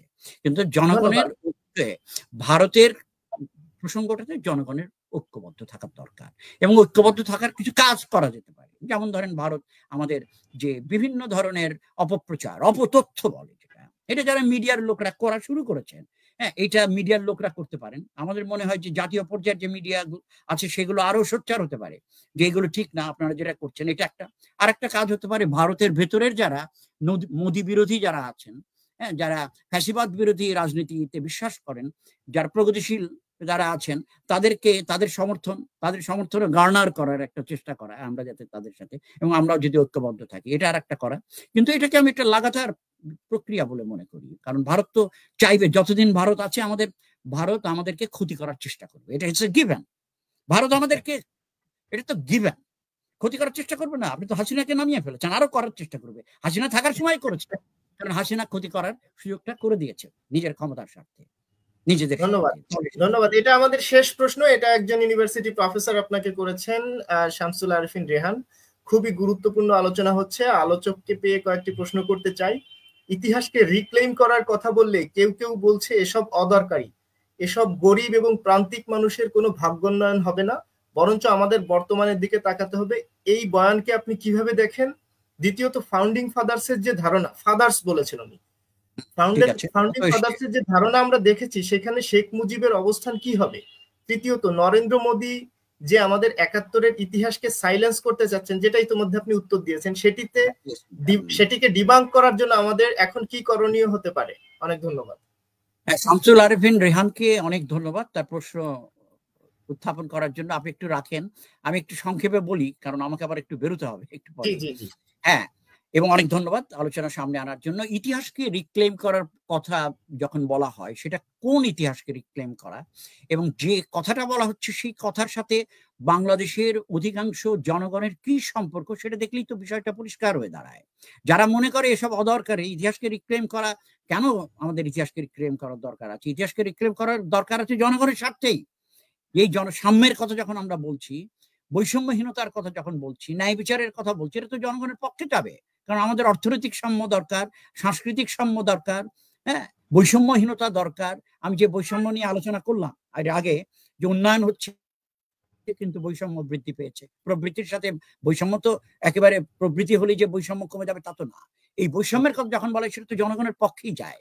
সুতরাং আমার বক্তব্য হচ্ছে এটা, ইতিহাস রিক্লেম কে করছে এবং কিভাবে করছে, কোন বিষয়টাকে রিক্লেম করছে, সেই বিষয়টার সাথে বাংলাদেশের খেটে খাওয়া মানুষ, অধিকাংশ কৃষক শ্রমিকের যে সম্পর্ক, সেই সম্পর্কটা তো যদি না থাকে তাহলে তো আবার একটা অন্য ধরনের শ্রেণী স্বার্থতাড়িত ইতিহাসের রিক্লেমিং, এটাও আমরা দেখেছি।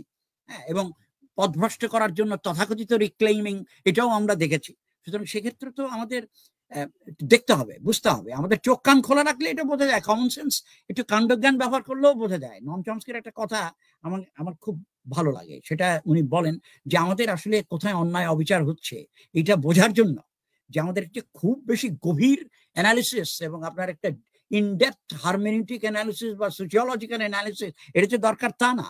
আমরা খোলা চোখে চোখ খোলা রাখলে এবং বিচার বিবেচনা বুদ্ধিবোধ একটু জাগ্রত রাখলেই আমরা বুঝতে পারি যে কোনটা জনগণের পক্ষে যাচ্ছে, কোনটা জনগণের পক্ষে যাচ্ছে না। তো সেটাই, সেইভাবেই আমি বলবো। তো এই রিক্লেমিং এর ব্যাপারেও সুনির্দিষ্ট যে আমরা কোনটা রিক্লেম করছি। আমি তো মনে করি যদি আমরা মুক্তিযুদ্ধের এই 3টা ঘোষিত নীতি রিক্লেম করি এবং এটার পরিপ্রেক্ষিতে আমরা যদি কাজ করা শুরু করি তাহলে সেটা তো জনগণের পক্ষেই যাবে। কারণ মুক্তিযুদ্ধ ছিল প্রধানত জনযুদ্ধ। আমার আজকে প্রকাশিত ডেইলি স্টারের লেখায় আমি ওটা খুবই গুরুত্ব সহকারে বলেছি যে মুক্তিযুদ্ধের নায়ক কোন নির্দিষ্ট নেতা নয়, মুক্তিযুদ্ধের আসল নায়ক বাংলাদেশের খেটে খাওয়া মানুষ, জনগণ, অধিকাংশ জনগণ, যাদের অধিকাংশ মুক্তিযুদ্ধ ছিল গরিব, আমি সেই কথাও বলেছি। এবং এই মুক্তিযুদ্ধে অংশগ্রহণকারীরা নারী এবং বিভিন্ন এথনিক মাইনরিটির সদস্যরা এর অংশগ্রহণ করেছেন, সে কথাগুলোও বলেছি। সুতরাং এইভাবে দেখবো। এগেন, রিক্লেমিং এরও ক্লাস স্পিরিট বা ক্লাস ক্যারেক্টার আছে। কে রিক্লেম করছে, কোন শ্রেণী রিক্লেম করছে এবং কেন করছে, সেটা একটু খতিয়ে দেখার দরকার বলে। জি, আর আরেকটা ওই যে ওনার প্রশ্নের পরের পার্টটা যে ফাউন্ডিং ফাদার, এটা তো একটা দারুণ ভাবে, আমি তো অনেক আগেও বলেছি, আমার বন্ধুরাও বলেছে, এটা অত্যন্ত পুরুষতান্ত্রিক তীব্রভাবে। ফাউন্ডিং মাদার কারা? এটা এই পুরুষতন্ত্র তো একটা, পুরুষতন্ত্র হচ্ছে নিপীড়নের ব্যবস্থা। এটা ঐতিহাসিকভাবে উৎপাদিত নিপীড়নের ব্যবস্থা। আপনি জেনে শুনে কেন নিপীড়ক কথাবার্তা ব্যবহার করবেন? ফাদার, ফাউন্ডিং ফাদার, এটা তো সেকালেও ধারণা, সামন্ততান্ত্রিক ধারণা, পুরুষতান্ত্রিক ধারণা। আমরা যদি অগ্রসর হতে চাই, আমরা কেন সামন্ততান্ত্রিক ধারণা এবং পুরুষতান্ত্রিক ধারণাকে আঁকড়ে রাখবো তথাকথিত ঐতিহ্যের নামে? এই ঐতিহ্য পূজাও কিন্তু, অন্ধ ঐতিহ্য পূজাও কিন্তু ফ্যাসিবাদের একটা গুরুত্বপূর্ণ বৈশিষ্ট্য। এটা একটা খেয়াল রাখতে হবে, অন্ধ ঐতিহ্য পূজা। আমি বলছি না যে ঐতিহ্যের সমস্ত কিছুই খারাপ, ঐতিহ্যের সেই উপাদানগুলোকে আমাদের সামনে আনার দরকার যে উপাদান ব্যবহার করে আমরা অগ্রসর হতে পারবো এবং সেটা অধিকাংশ জনগণের স্বার্থে অগ্রসর হতে পারবো, সেটা দরকার। কিন্তু অন্ধ ঐতিহ্য পূজা তো দরকার না। আর ফাউন্ডিং ফাদার মানে কি? জাতিকে কেউ কোনো প্রসব করে নাকি?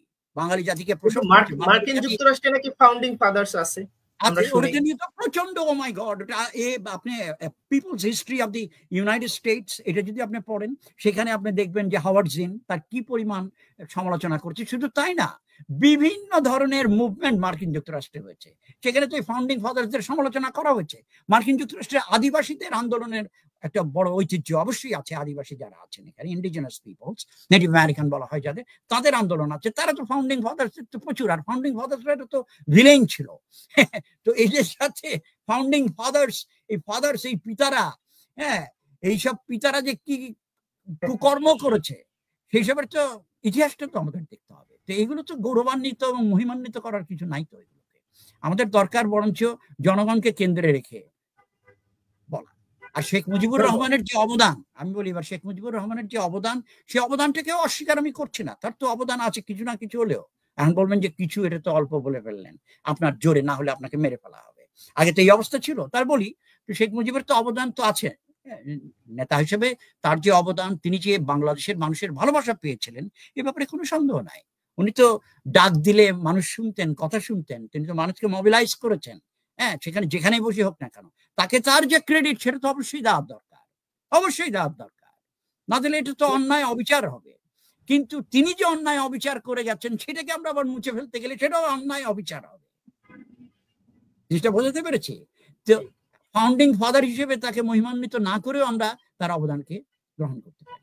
আমি ব্যক্তিগতভাবে এবং আমার অন্যান্য বন্ধুদের সঙ্গেও আমি এখানে একমত। তারাও মনে করেন যে এই জাতির পিতার ধারণা, এই ধারণাটা দারুণভাবে পুরুষতান্ত্রিক নিপীড়ক ধারণা। আমরা জেনে শুনে কেন একটা নিপীড়ক, একটা পুরুষতান্ত্রিক ধারণাকে এইভাবে ন্যায্যতা এবং বৈধতা দিয়ে যাব বছরের পর বছর? এটা হচ্ছে আমার প্রশ্ন। ধন্যবাদ। আমরা একেবারে শেষ সময়ে চলে আসছি। যদিও একেবারে আরেকটা প্রশ্ন চোখে পড়লো, 1 মিনিটে যদি বলতেন। এটাই শেষ প্রশ্ন। তহুরুর রহমান সবুজ বলেছেন, জুলাইয়ের পর এখন সাধারণ মানুষের কি দশা বা তারা কেমন আছে? জুলাইয়ের পর সাধারণ মানুষ যে ভালো আছে সেটা আমি বলবো না, কারণ প্রগতি কখনো রৈখিক না। রৈখিক পন্থায় যে আপনার জুলাই অবস্থান হলো, জুলাই গণ অভ্যুত্থান হলো, একটা ম্যাজিক সলিউশনে সাধারণ মানুষের অবস্থার উন্নতি হলো, কিন্তু সম্ভাবনা তৈরি হয়েছে অবস্থার পরিবর্তনের। সেটুকু আমি বলবো।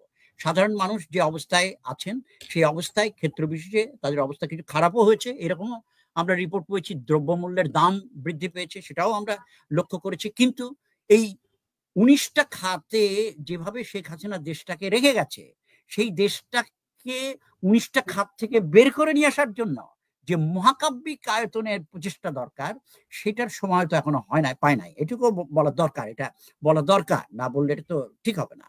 কিন্তু আবার আমাদেরকে অবশ্যই অন্তর্বর্তীকালীন সরকারকে রোম্যান্টিসাইজ বা আইডিয়ালাইজ করার কিছু নাই। অন্তর্বর্তীকালীন সরকারের যে ভুল ভ্রান্তি আছে সেগুলোকে আমাদের কন্টিনিউয়াসলি পয়েন্ট আউট করার দরকার, যাতে অন্তর্বর্তীকালীন সরকার জনগণের পক্ষে থেকে বাংলাদেশের নতুন বাংলাদেশ গড়ার একটা মোটামুটি ভাবে একটা পথ একটা তৈরি করে দেয়া যতটা সম্ভব সেটা করতে পারে, সেটা চেষ্টা করতে হবে।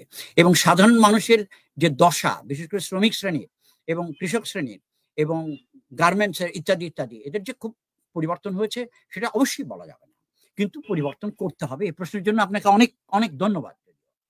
ধন্যবাদ অধ্যাপক আসফার হোসেন, আপনার মূল্যবান সময় দেওয়ার জন্য। প্রতিবায়ন শুরু হলো। আমরা 71 মিনিট চেয়েছিলাম, আমাদের 85 মিনিট হয়ে গেছে। আমাদের আজকের মতো অনুষ্ঠান শেষ করতে হচ্ছে। আবার অন্য কোনো বিষয় নিয়ে আসবো, যে বিষয়ে আমরা আলাপ করতে পারলাম না পরের পর্বে আলাপ করবো। অধ্যাপক আসফার হোসেন, আপনাকে আমি একটু ঢাকার আগে বলি, আমরা একটা বিষয় আলোচনা করতে পারি নাই, সেটা হচ্ছে যে আমাদের সংস্কৃতিতে ফ্যাসিবাদ কিভাবে কাজ করে।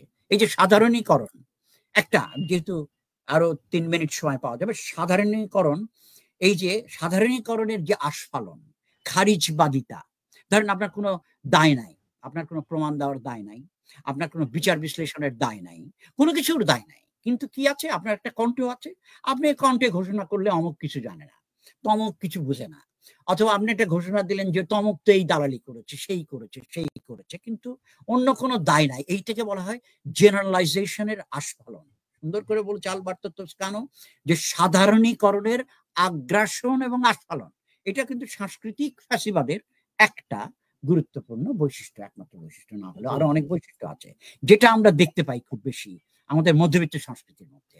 এবং এটার আরেকটা কারণ ওই যে আগে বলেছি, যে সমগ্রকে যখন আমরা বিবেচনায় না রেখে খণ্ডকে যখন আমরা ফেডিসাইজ করতে থাকি, খণ্ডকে যখন ফেডিসাইজ করা মানে খণ্ডর দ্বারা এত অবসেসড হয়ে থাকি যে আমার পুরো বড় চিত্রটা মাথার ভিতর থেকে নাই হয়ে গেছে, তখন ওই মাথায় ফ্যাসিবাদের জন্য ওই মাথাটা খুব উর্বর। এই দুটা বলে রাখলাম। আপনাদেরকে সকলকে ধন্যবাদ জানাই, আপনারা ধৈর্য সহকারে শুনেছেন। এবং আমি সবশেষে বলবো যে সংগ্রাম তো এককালীন বিষয় নয়, লড়াই এককালীন বিষয় নয়।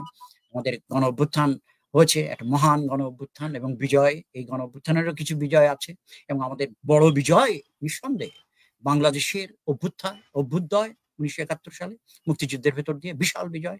এটা তো আমাদের নিজেদের দেশ পেয়েছি, তাই না? সেটা তো বিশাল বিজয়। কিন্তু সেই বিজয়ের পরে বিজয়কে ধরে রাখার জন্য আমাদের যা যা করে রাখার দরকার এখনো, সেটা আমাদের করার দরকার, এবং সেটা করার খাতিরেই লাগাতার লড়াই, সংগ্রাম, পর্যালোচনা এবং বুদ্ধিভিত্তিক কাজেরও কোনো বিকল্প নাই। আপনাদের সকলকে অনেক ভালোবাসা এবং ধন্যবাদ। একসঙ্গে কাজ করি, আসুন একটা নতুন বাংলাদেশ করি। ছেড়ে দেওয়া যাবে না, এত তাড়াতাড়ি হাল ছেড়ে দেওয়া যাবে না। ধন্যবাদ অধ্যাপক আসফার হোসেন, আপনার জীবনের মূল্যবান সময় থেকে আমাদেরকে দেওয়ার জন্য। যারা আমাদের সঙ্গে এতক্ষণ ছিলেন এবং যারা ভবিষ্যতে এই অনুষ্ঠানটা দেখবেন, তাদের কোনো আলাপ যুক্ত থাকলে কমেন্ট করে নিচে জানাবেন। আমরা পরবর্তীতে অধ্যাপক আসফার হোসেনের সঙ্গে এই বিষয় নিয়ে পরবর্তীতে আমরা আলাপ করার তাহলে সুযোগ পাবো। আমরা সবাই আজকের মতো আপনাকে এখানে বিদায় জানাচ্ছি। স্যার, আপনি ভালো থাকবেন, আমাদের গুরুজন। আবার কথা হবে আপনার সাথে। ধন্যবাদ।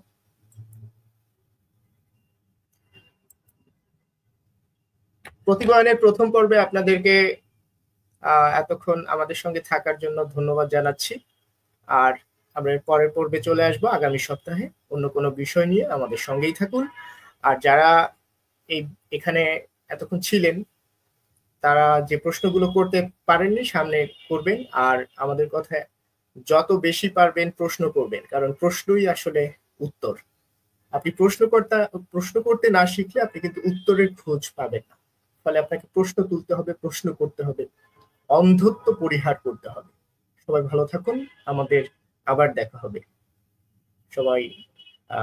সবাইকে আবারও মহান বিজয় দিবসের শুভেচ্ছা।